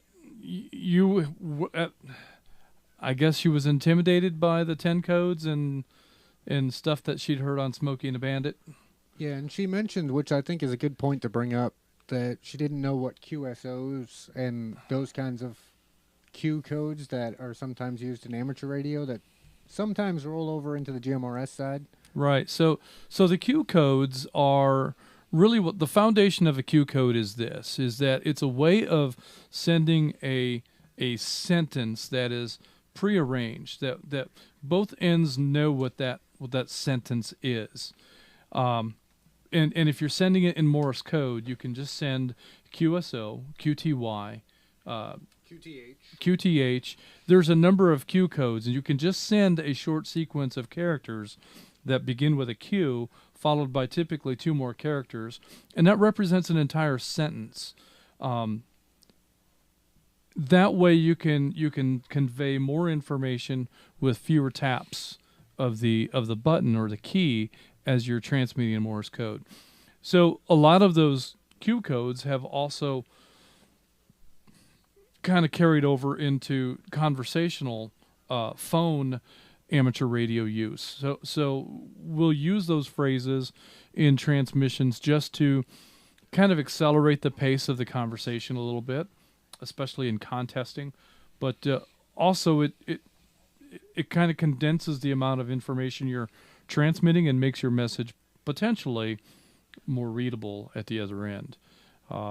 Sometimes we get into hard-to-copy situations, and you just have to listen and try to see if you can pick out part of what you're hearing. And that's kind of what we had to do here. So, Pamela, I would invite you to tune in to the YouTube live stream either later tonight or tomorrow and find the segment where you're on, and you'll have an excellent idea of what we can hear. 1 hour, 22 minutes in. So you can skip to 1 hour and 22 minutes and get right to the meat of that. And then you and Ernest can kind of analyze what your signal sounded like to us. That'd be a lot of information in terms of how you sounded at the beginning of your transmission versus how you sounded as you were fading out there at the end. And hopefully that can help you to make some improvements to your station. With that, we're going to keep on moving. Next on our list was Atlanta 848, Ernest in Duluth, in and out. Also, we have Atlanta 11, John in Canton is in and out. Atlanta 261, Scott in Holly Springs is in and out. And that'll bring us to Chattanooga 19, Jack in Chattanooga. Jack, do you have any comments for the net? And what are your thoughts on plain language communications?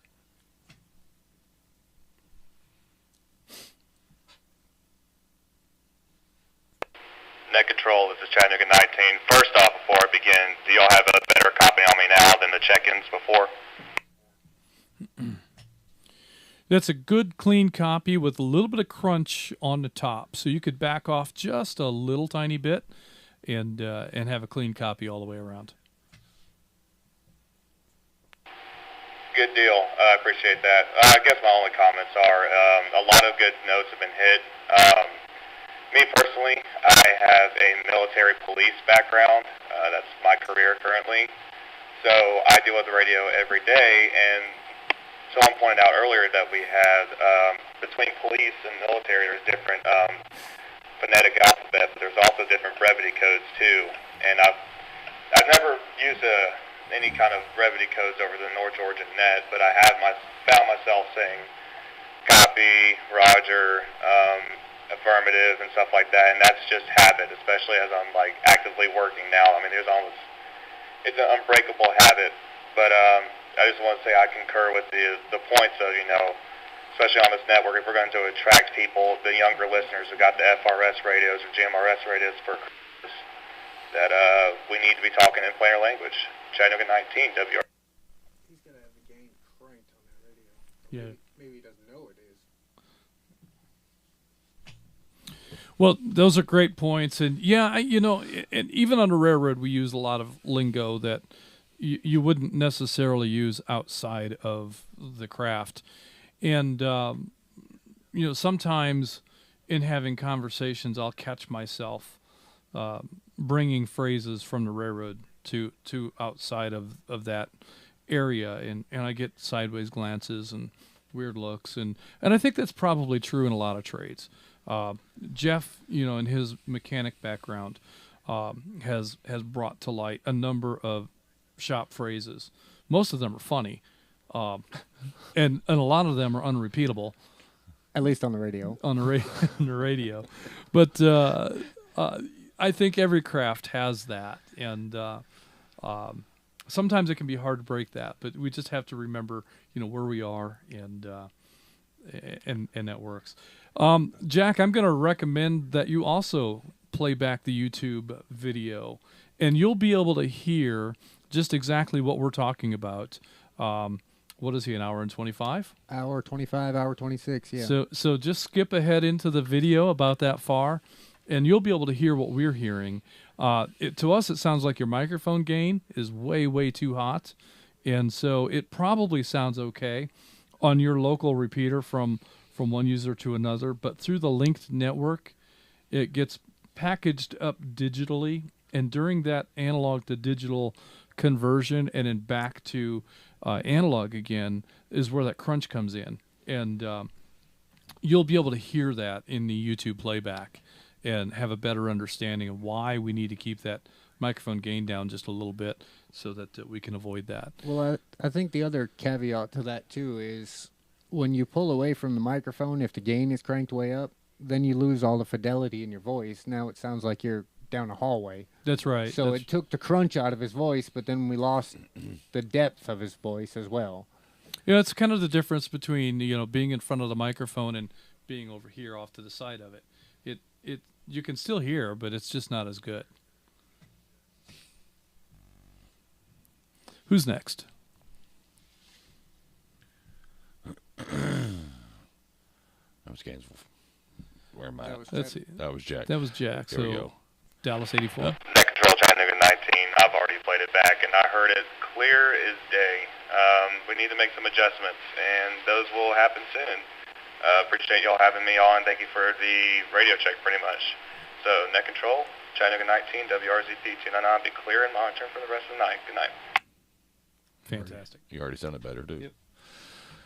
All right, we had Dallas 8-4. Richard in Dallas is in and out. Then we had Gainesville 5-8. Jonathan in Oakwood is in with us tonight. You got any comments about tonight's topic?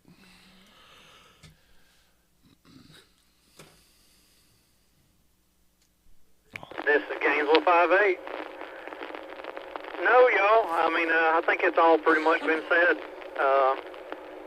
As long as we can keep the, CB talk down to a minimum there, that's really about all I've got to say about it.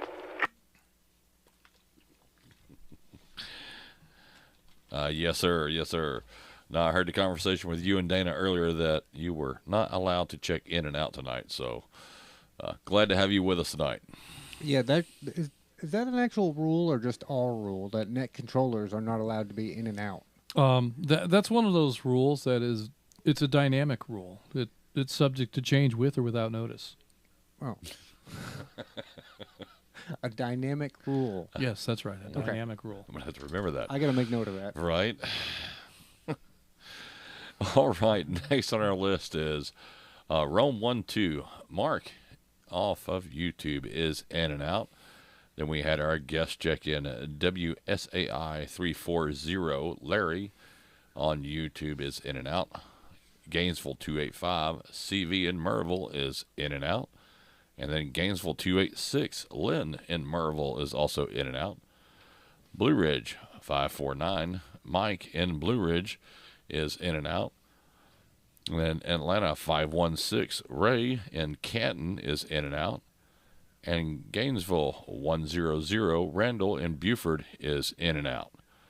That brings us to chat 30, Jonathan in Hickson. You got any something about English? What am I supposed to be talking about? What got was the any question? comments Speaking of bloopers, you got any comments about plain English on GMRS? Just thank you, gentlemen. Yeah, I very much appreciate the plain English aspect of GMRS, and coming from both the CV radio background and then I guess you call it industrial working radio background, you definitely pick up habits there. I'll often say 10-4 on the radio. At least to me, stuff like that, or like what Jack said, saying affirmative instead of yes. At least that stuff where probably 99.9% of the population understand that 10-4 means yeah. So that's not so bad.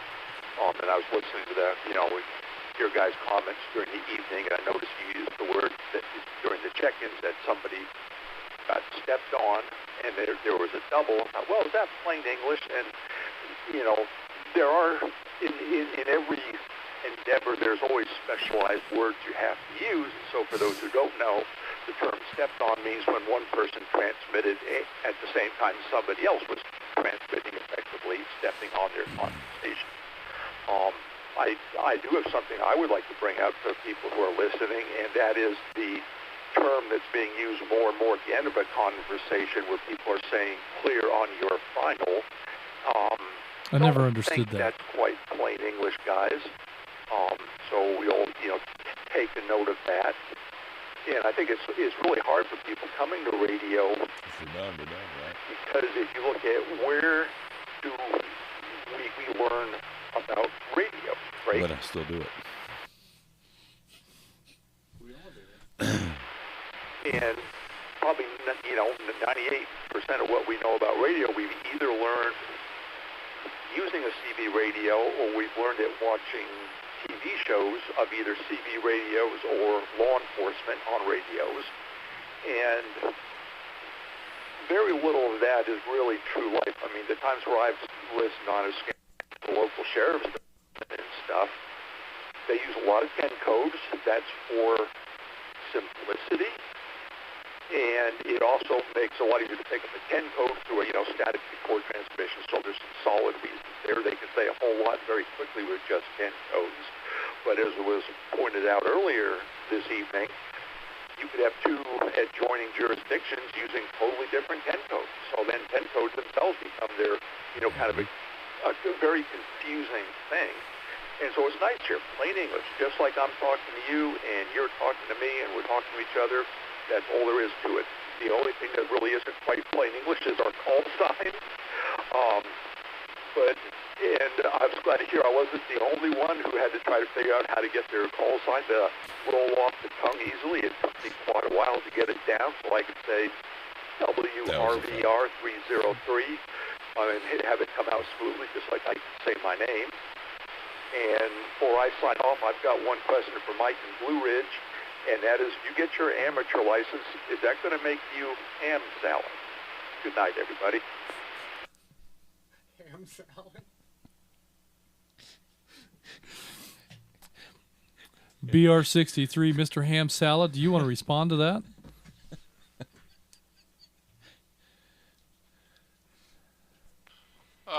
What are the odds? I had just stepped away to run to the men's room, and I came back and hear my call For sign. 10100?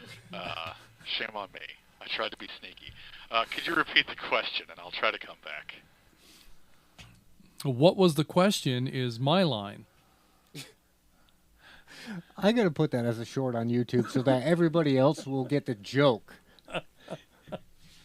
The comment was if you were to get an amateur license, would that make you a ham salad?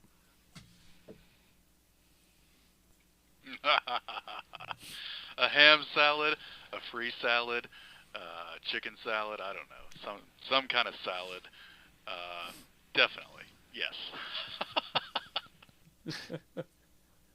That was good. Well, let us all enjoy that joke. All right, then. The whole network's getting a lot of mileage out of that. I'm glad. That was a good one on Chuck's part. Yeah, very much so. Very much so.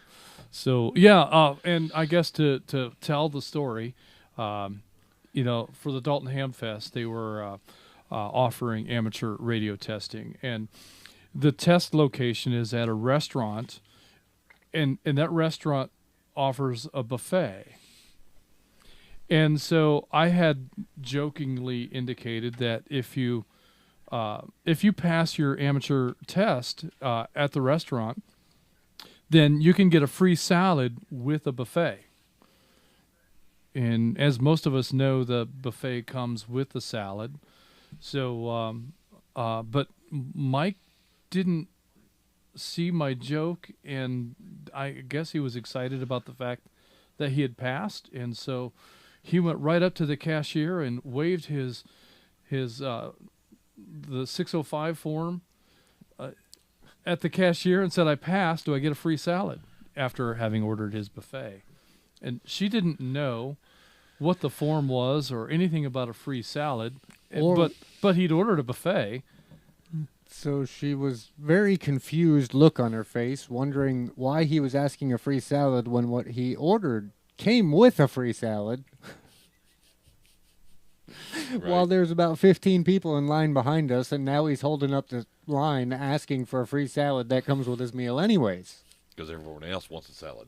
So that's where the free salad joke comes from. So very good stuff. Thanks for bringing that to light, Jonathan. Ham salad, I think, is definitely appropriate in light of the fact that it was his amateur test that brought the joke to life. So good stuff. I see an ID badge in his future. Yeah, maybe CV's listening and he'll get the proper name tag. Very good. All right, so that brings us to Rome12, Mark, watching on YouTube, as well as WSAI 340, Larry, hanging out with us on YouTube. And then speaking of CV, Gainesville 285 is we've already gone through these. Yep. I'm in the wrong place. I'm sorry. So let me get to the right place. That would be Chattanooga 49 Robert in Duluth is in and out. Atlanta 77 Warner in Tucker is in and out. CW 33 Tom in Bogart is in and out. Chattanooga 46 William in Rossville is in and out. Dallas 64 Josh in Dallas is in and out. Atlanta 263 Roger in watching us on YouTube is in and out, obviously. Chattanooga 110 Jim in Ringgold is in and out, and that brings us to Chattanooga 84 Jim in Hickson is in tonight. Jim, what are your comments with regards to plain language communications in GMRS radio?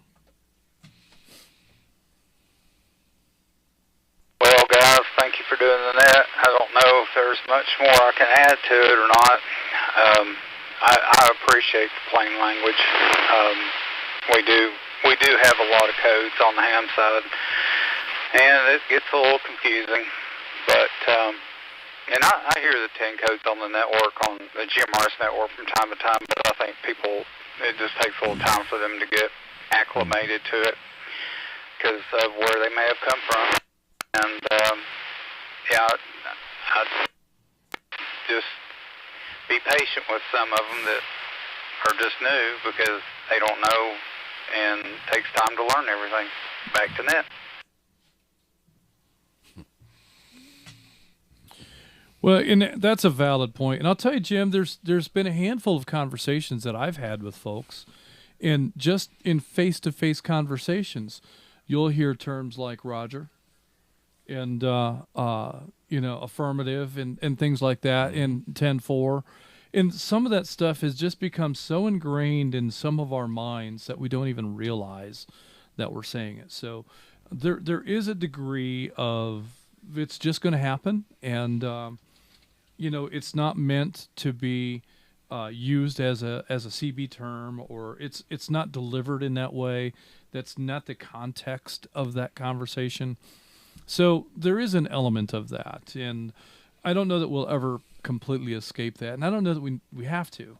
But in general, our approach to communicating on radio needs to be just clear and concise, simple language communications. Say what you are thinking, say what you mean, and say it in a way that you could say it in front of small children, because that's one of the things that we pride ourselves in, is this is a radio that you can have on in your garage or in your home around small kids, grandkids, neighbors' kids, your own children, without fear of somebody saying something that you don't want them to repeat or don't want them to be exposed to.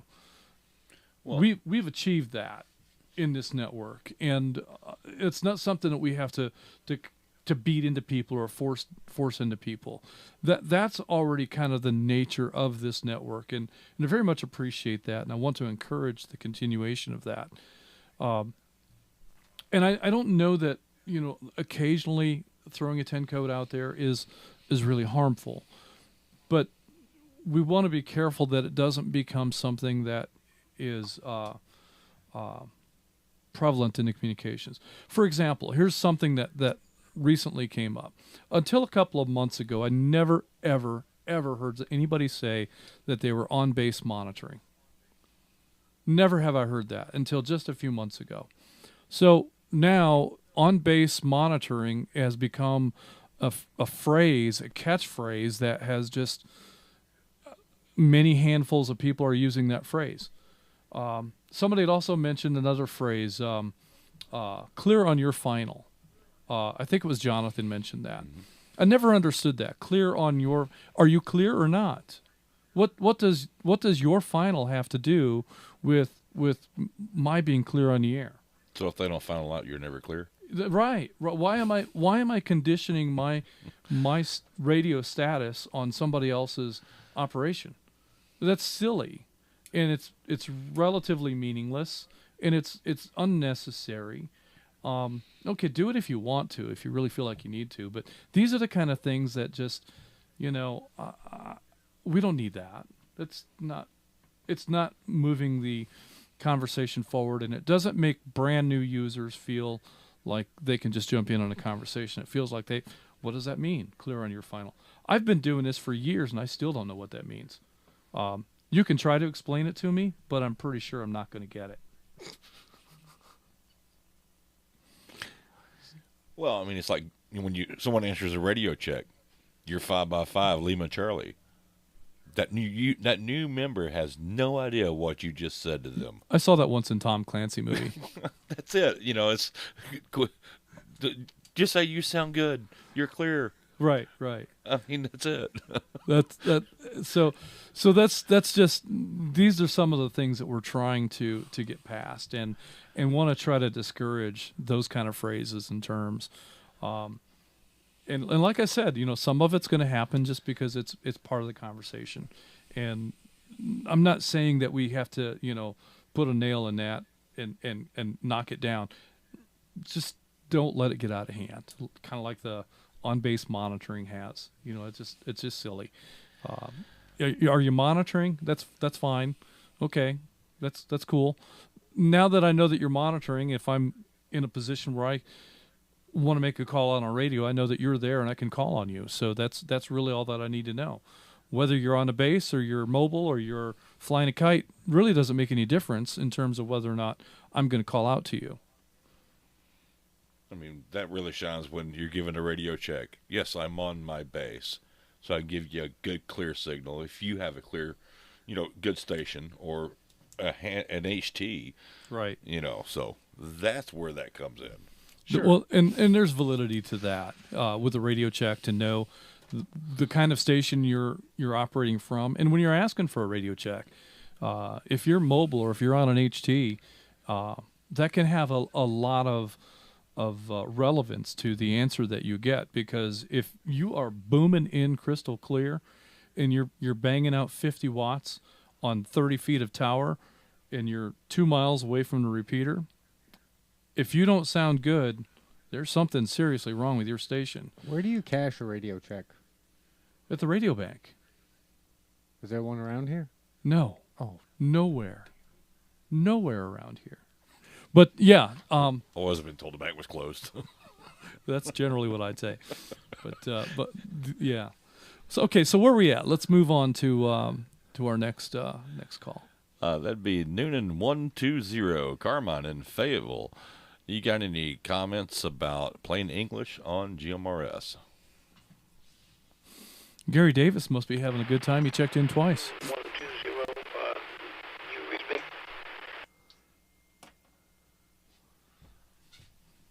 Be on that base.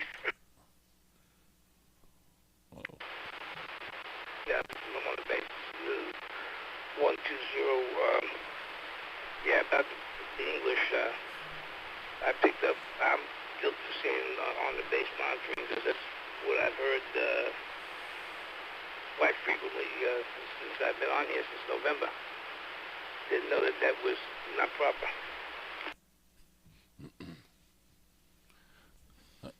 It's proper.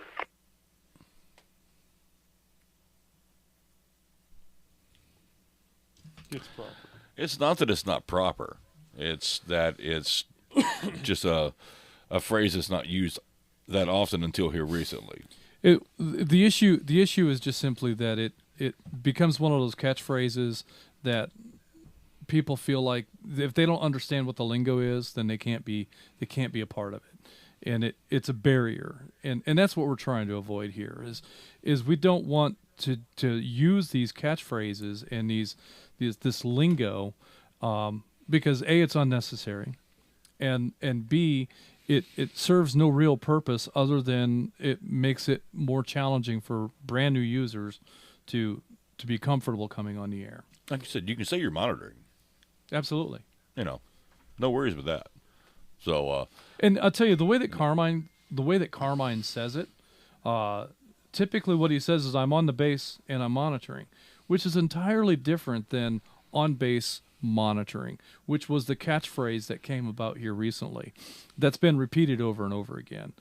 And so the way that Carmine says it really is plain English. And that really is what we're looking for here. So that's the distinction that I see, is that whether or not it's proper, it's kind of not really here. But the way that Carmine says it is plain English. He says that I'm on the base monitoring, and that is a valid statement to make. Whereas turning it into that phrase just drives that barrier between new users and where we are, and that's what the point of plain language communications is all about. Do you have any other comments to make, Carmine?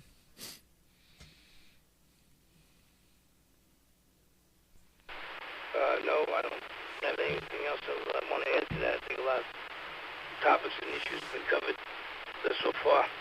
That's why I wanted to, next discussion, so I wanted to bring that to the table. and get a clarification on that. That's about it. I think you guys do a hell of a good job of what you do as far as help goes and questions that are asked and answers that are given. So I have nothing else to add.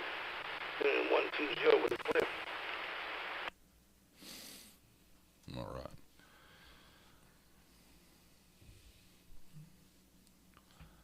All right. Thank you, Carmine. Next on our list, we had Atlanta 532. Tom in Flowery Branch was in and out. CW8, Robbie in Colbert is on YouTube, in and out.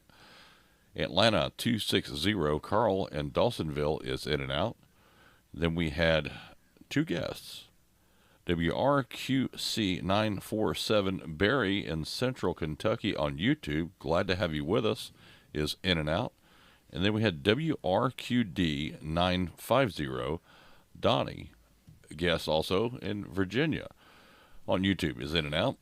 Then we had Atlanta 259, Jonathan on YouTube is in and out. And then Atlanta 519, Gary is in and out on YouTube. You know those two call signs, WRQC 947 and WRQD 950. Those are the closest to consecutive call signs I had to look I at think it. I've ever seen in I had to GMRS. look at it twice. I didn't know if they were related.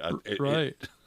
So my amateur call sign and my wife's amateur call sign are consecutive, literally. But this is the closest in GMRS I think I've ever seen. That's pretty neat. All right, so at this time we're at the end of the rod. Oh, we have a comment from.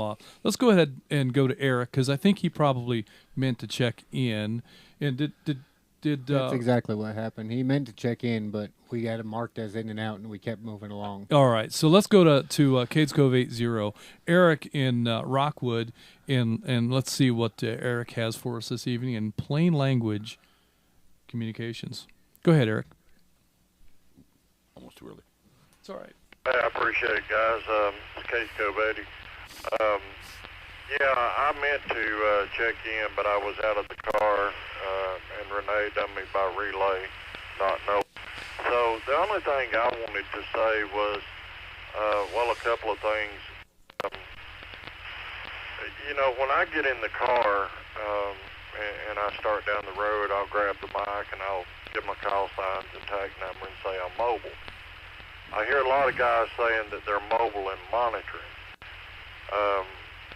You know, if someone hears that I am mobile, I mean, in my opinion, obviously on the radio, so I would be monitoring.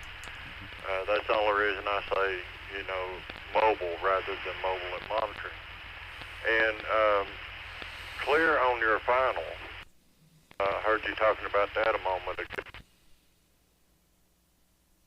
The timer got me. Clear on your final. I heard you talking about that. I mean, every GMRS frequency that I monitor, and there's 3 others that I do, everybody clear on your final. I never have understood what it means either. I mean, if you're clear, you're clear. So, you know, I agree with you guys on that. It is hard for me to switch over to total plain language. You know, maybe instead of saying Roger or 10-4, let me break. Let me break is another. What the hell does that mean? What I would if I was on the that's the telephone perfect timing. talking with you, and that's I got you, or you know, okay, something like that. I've been using 10 codes, oh my gosh, for years and years. You know, being 16 years into fire rescue, worked for the railroad, Norfolk Southern for a while, and, you know, we always said over at the end of the conversation. That was really easy to break.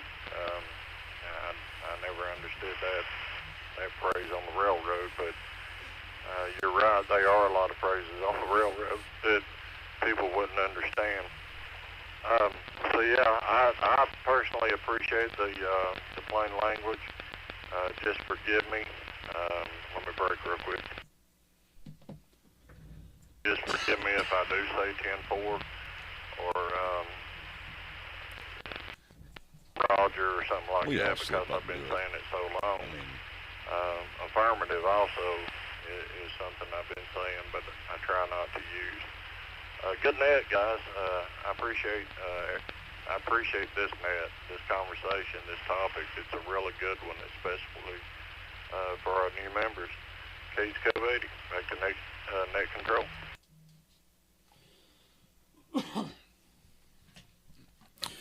Well, very good, Eric, and that's something we've got to bear in mind, is that we've all been new members, even though we may be experienced in radio in some form or fashion. There is that barrier to entry. Usually, it's just nothing more than experience, but sometimes it can be a lot more than that. And so the more welcoming and open and normal our conversations sound, the easier it will be for people to get engaged and involved. We encourage family participation, and one of the most common statements that I hear from spouses who won't come on the air is that I don't know the lingo and I'm afraid I'm going to sound stupid, and that's our fault. If there's a barrier that relates to lingo, that's our fault, and so that is something that we can make a difference and make the airwaves a little bit more accepting to people that maybe otherwise wouldn't come on the air. My concern is always this. When it comes to getting our spouses on the air, if your wife won't come on the air and participate in the net, that's disappointing to me. But the bigger concern is, what if you need her to be on the radio, even simplex across the backyard, so that you can communicate a situation, so that she can spot for you while you're doing something, so that that there's a channel that's available for you to, but she won't because she's concerned about sounding dumb on the radio, even though there's nobody else to hear in simplex. The opportunity to get used to using the radio and get practiced and proficient in its operation is right here on the net. And if we don't get our families involved, the danger is that when the time comes around and they need to be involved, they will be, one, inexperienced, and two, unfamiliar, and three, maybe even unwilling. So that, I think, is the thing that we want to try to overcome by encouraging family members to participate on the air, on the net. And if plain language will help people to overcome some of those barriers, then that's what we need to do. And that's all of us. So it's, and I wouldn't for a minute suggest that, that I never use any of these phrases. Let me break. What does that mean? I mean, something you should do right now. Well, then I will. So, I mean, we have a timeout timer that afflicts this network in perilous ways. And so the let me break is an opportunity for me to get off of the push to talk and let the repeater network reset and then restart that timeout timer. So that's what that is about. And really, the only time you're going to hear me use that is generally going to be on the net. For the most part, we very rarely break the timeout timer in normal conversations on the air. What are you looking at? Everybody can hear this. And it's recorded live. So you will get called out every time you do that now on your truck from now on. All right. Well, we'll see. Don't forget I do program your radios too. You're right. Well, if you set the timeout timer too short, that's not my fault. Okay, so with that, that's the end of our list. At this time, we're going to take additional check-ins and any questions or comments. This will be our last round for check-ins. So anybody that hasn't made it in so far, this is your shot to be recorded forever, or however long this recording lasts, as a member of this particular net. So go ahead and come on with your check-ins or any questions or comments. Net Control, standing by. Atlanta 7-3 with a comment. Cove 80, checking Cage Cove 83 in by relay. Okay. RXQ 527, Cage Cove 78, in and out.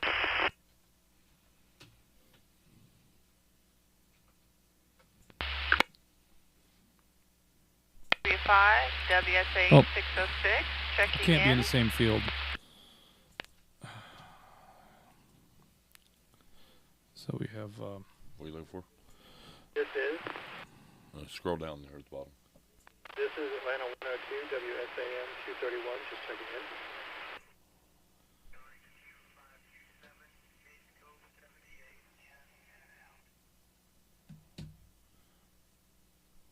All right. So Ed's going to be a check-in. He hasn't checked in already. Atlanta If you 7-3. could please check in WRTS 814, that's Whiskey Romeo Tango Sierra 814, Tacoma 33, Matthew in Greenville tonight. Great net, good topic. I can go on and on this one, but very good, guys. Good job tonight.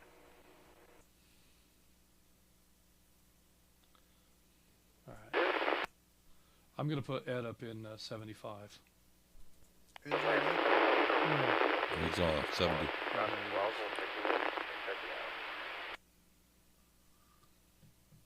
didn't hear that. No, I don't think Mike did either.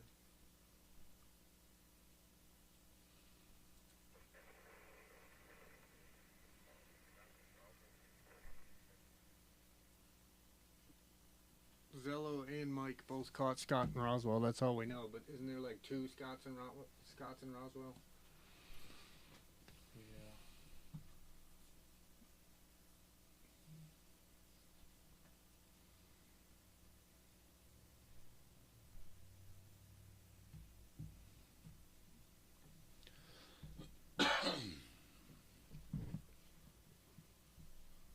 Okay, so Eric had checked in Cades Cove 83 by relay. Yeah, I think he's still sorting through his mess. I didn't want to mess with him. Same here. It looks like he's caught up now. No, that's not right. I think he meant 82, which would be Jenny. Yeah, Eric, that would have made sense if Eric checked in Jenny, because 83 is Renee's husband. Yeah.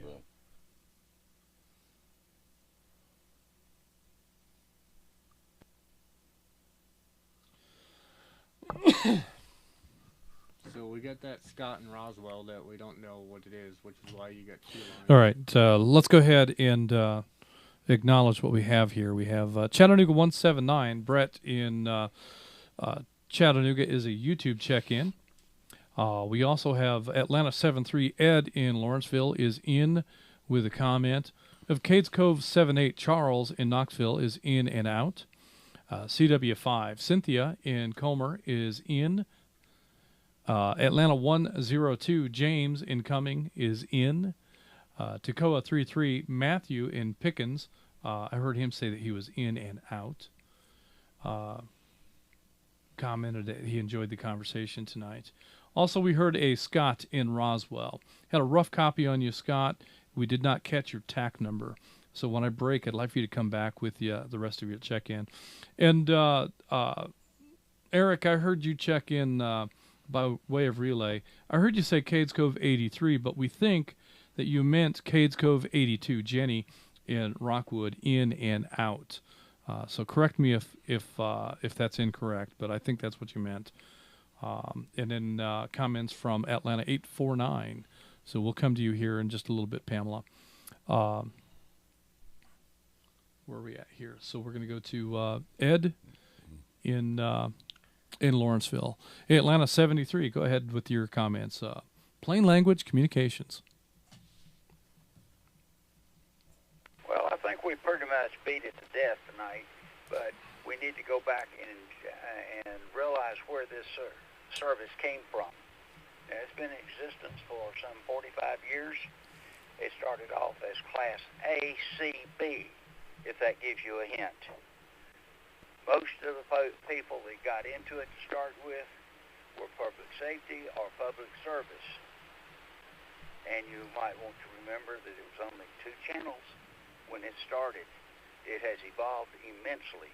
It is still a public service and a public safety service.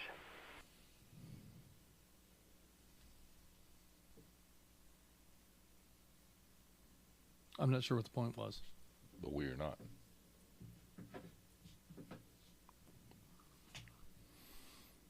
No, right, Ed. Well, I appreciate that. I'm not sure. I'm not sure where you're going with all of that, so I'm a little bit lost. But I think your points are relevant. That Part 95 rules. I mean, that's where CB radio is at. Also, CB radio, as we know it today, has evolved very differently than GMRS has, and we will make every effort to make sure GMRS does not go down that road. So I really don't want to associate GMRS with CB. There's a lot of things about that CB culture that we just don't have any room for here. The typical CB atmosphere is not one that you would subject your family to. Whereas this culture absolutely is, and it's our effort, it's our intention to maintain that. So we will stand distinct from CB radio. They may have common origins, but they have arrived at a very uncommon place today, and we're gonna keep our distance. So 2 channels on GMRS. How many channels are in MERS? 4, I think. 3 or 4. 3 or 4 channels in MERS. So it is, and in GMRS we often lament about only having 8 repeater pairs, and there's only the 22 channels or 30, or depending on how your radio is arranged. It is a pretty tight band, and we don't have a lot of room to expand in terms of channel opportunities, and so one of the things that becomes complicated are things like 19 at 9 on Friday nights.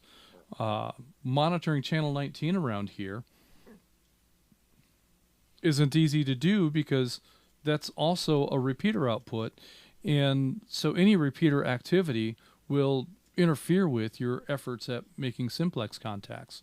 So oftentimes the point of gathering on the ball ground repeater ahead of the actual activity of simplex operations is to kind of organize and plan for what frequencies we do want to try to make simplex contacts on, so that we can avoid some of the repeater channels in your area. And that's something you have to kind of weigh into that equation, because around here the repeater activity is much greater than it is really anywhere else in the country. Even on an ordinary evening without a net going on, there's activity on the repeaters, and if you're trying to engage in simplex operations on the same frequencies, that can be really challenging. So we do have that limitation, and it's a tight one. But appreciate your history with all of that information, Ed. Thank you for that, and thanks for bringing up those points. I hope that I addressed them as you intended, but I'm not entirely sure that I did. You gotta change seats. Time for rebuttal. Yes, sir. All right. We're not comparing this to CB. That's where this came from, and it came this way because the FCC realized that CB was no longer any good. So they gave public service and public safety personnel somewhere else to go other than a CB radio.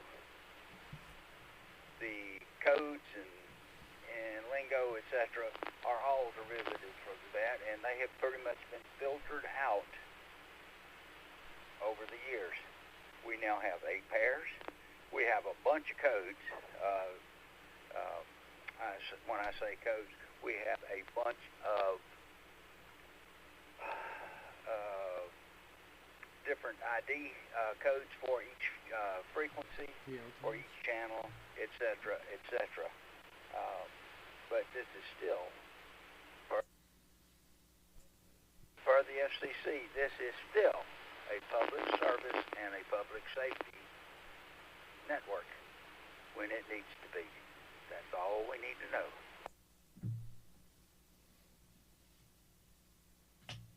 Okay, perfect clarification. Yes, I think we're on the same page. I get it.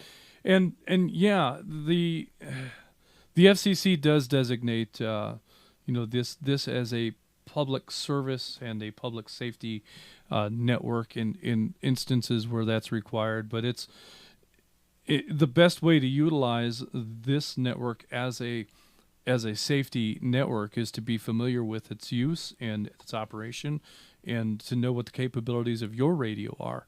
And regular practice on the air is how we achieve that.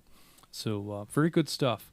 All right, Ed. Well, thank you for that. And with that, I'm going to go ahead. Who do we have next? My check boxes are confused. Next we had Case Code 78, Charles in Knoxville was in and out. Then we had CW5, Cynthia in Comer is in with us. You got any comments on plain English on GMRS? Where's my mouse? CW5.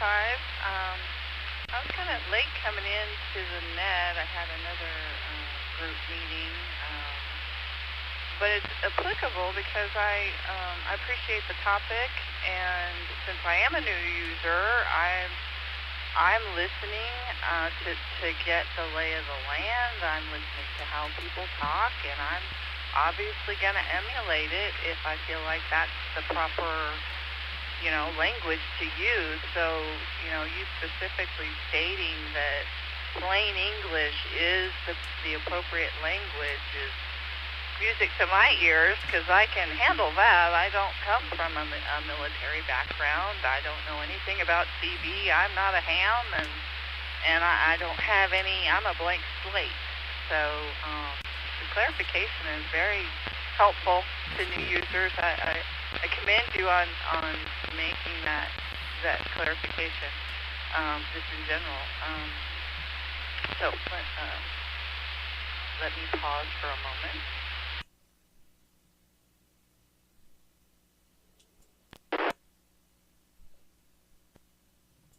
Okay, I think I'm back. Just making sure that I'm doing this right, and I'm going to ask you to comment.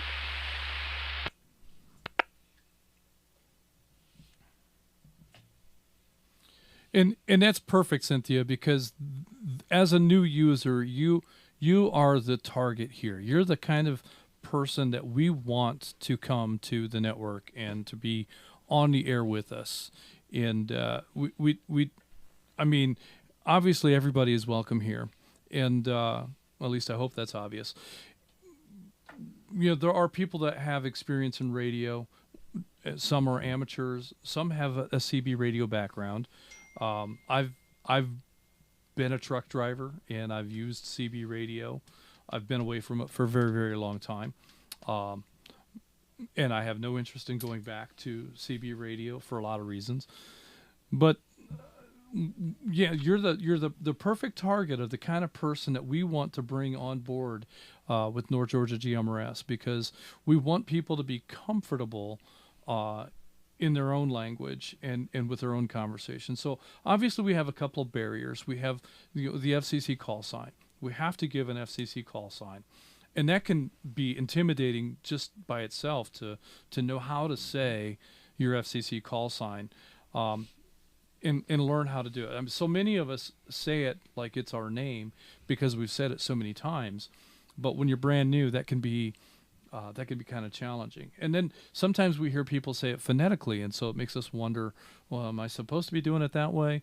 Well, all right. Some people are just going to say their call sign phonetically because that's what they do in amateur radio, and that's what they understand. And they're comfortable doing that. They're not trying to make it uncomfortable for everybody else. That's just what they do. But there's no reason to do that. Just say the letters. It's FM radio. It's crystal clear in most cases. So just plain language is good enough. And glad that you felt comfortable enough to come in and join in the ranks. We're glad to have you here. Well, one thing too, Lisa was the same way. When we first started with the radio, there's no way I'm pushing that button on that radio. Not going to happen. I don't know how to talk on it. I don't know what to talk about, and I don't know how to. I mean, she just wasn't going to do it. Now, she's part a net control operator. A net control operator. Yeah, and So. you know, I don't know what was the matter with Julie, but she took the radio out of my hand. Give me that, and then she checked in on a net. You know, without any coaching or encouragement, she just you Right. know. Okay, so that's uncommon, and that's not normal. But it's fun.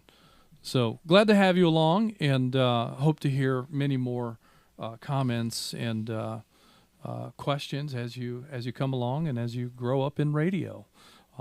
Probably this will be the first band that you operate, and in time you'll be hungry for more.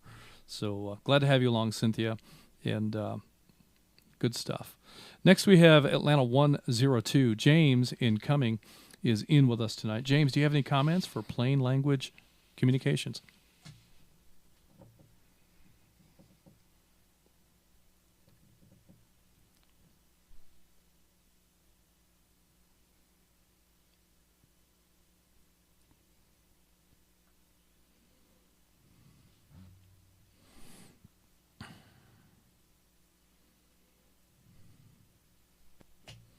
All right. We're going to go ahead and show James as in and out and keep right on moving. Next, we have Toccoa 33 Matt in Greenville this evening. Matt is in and out. That'll bring us to, we had Scott in Roswell. We didn't catch a TAC number for Scott. Scott, if you're listening, would you come back with your TAC number? And do you have any comments for the net related to plain language communications?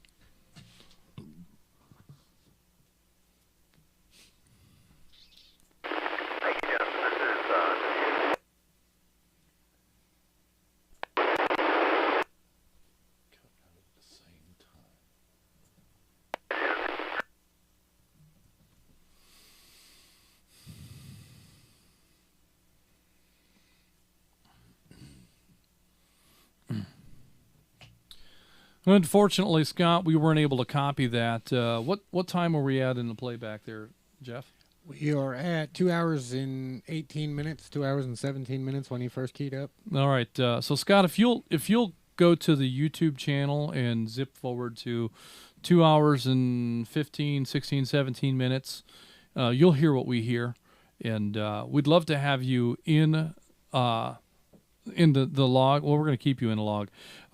However, we don't have your TAC number, and so if you can make some improvements to your station next week, hopefully we can get you in and be able to participate. I'd love to hear your comments, but with the signal that you're carrying, we're just not going to hear that tonight.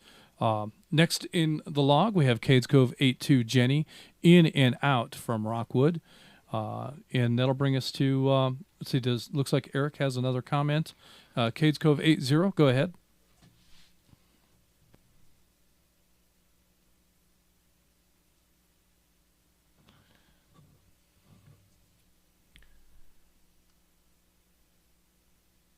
I don't know as though we had another That was the comment from earlier. Pamela's next. Okay, Eric, I'm going to keep right on trucking here so that we can wrap this one up. Our last comment of the evening is going to be Atlanta 849, Pamela in Duluth. Go ahead, Pamela. Okay, thank you. I'm trying to make this so you can hear me. You just spoke at the end about how to clear out, and I hear people saying clear on your final. Is it supposed to be that way, or you say your tech number and seat number, and you're out, and you can say clear, or what's really proper? I still didn't quite get that answer.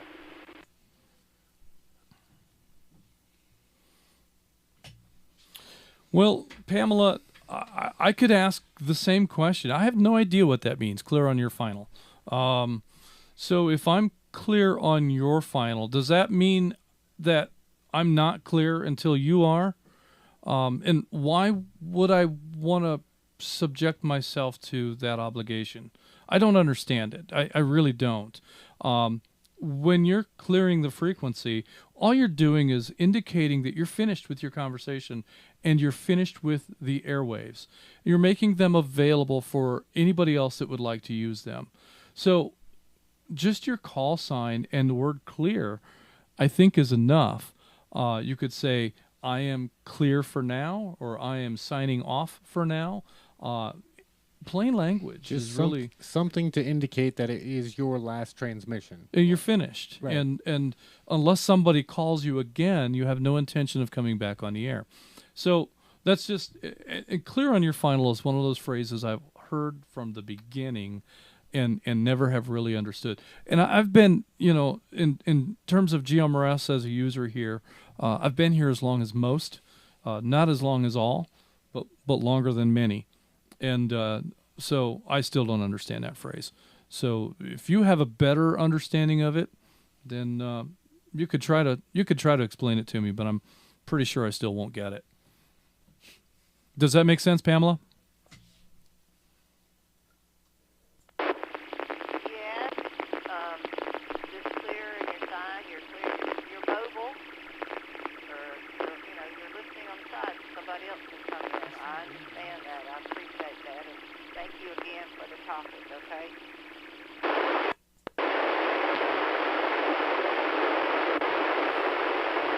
It was a double. That's what that weird noise was. All right, Pamela. Very good stuff. All right, so we're going to go ahead and wrap up this evening's net. We had a total of 75 check-ins this evening, including all of the net control operators. So I want to say thanks to everyone. Net control will now be returning the repeaters back to normal use. Everyone who signed in should sign out. Don't forget to like and subscribe. And remember, the comments on YouTube videos show engagement with the video and help the channel grow. Like, subscribe, comment, and you can always watch this again and again. Each one of those views helps to count towards our total cumulative hours, and we're very nearly reaching some of our preliminary goals. So be sure and share and help us get to the first 1,000 subscribers. Tonight's net is dedicated to the memory of Jake Beckstead. He was a good boy. Thank you for allowing me to serve as your net control this evening. Good night, everyone. This is Atlanta 946, WQIR 514. My name is Justin. This is WRKT 728, Dallas 20. My name is David. And Atlanta 750, WRMR 367. My name is Jeff. We are North Georgia GMRS Network. And we are clear. Good night, everyone. Good night, everybody. Good night.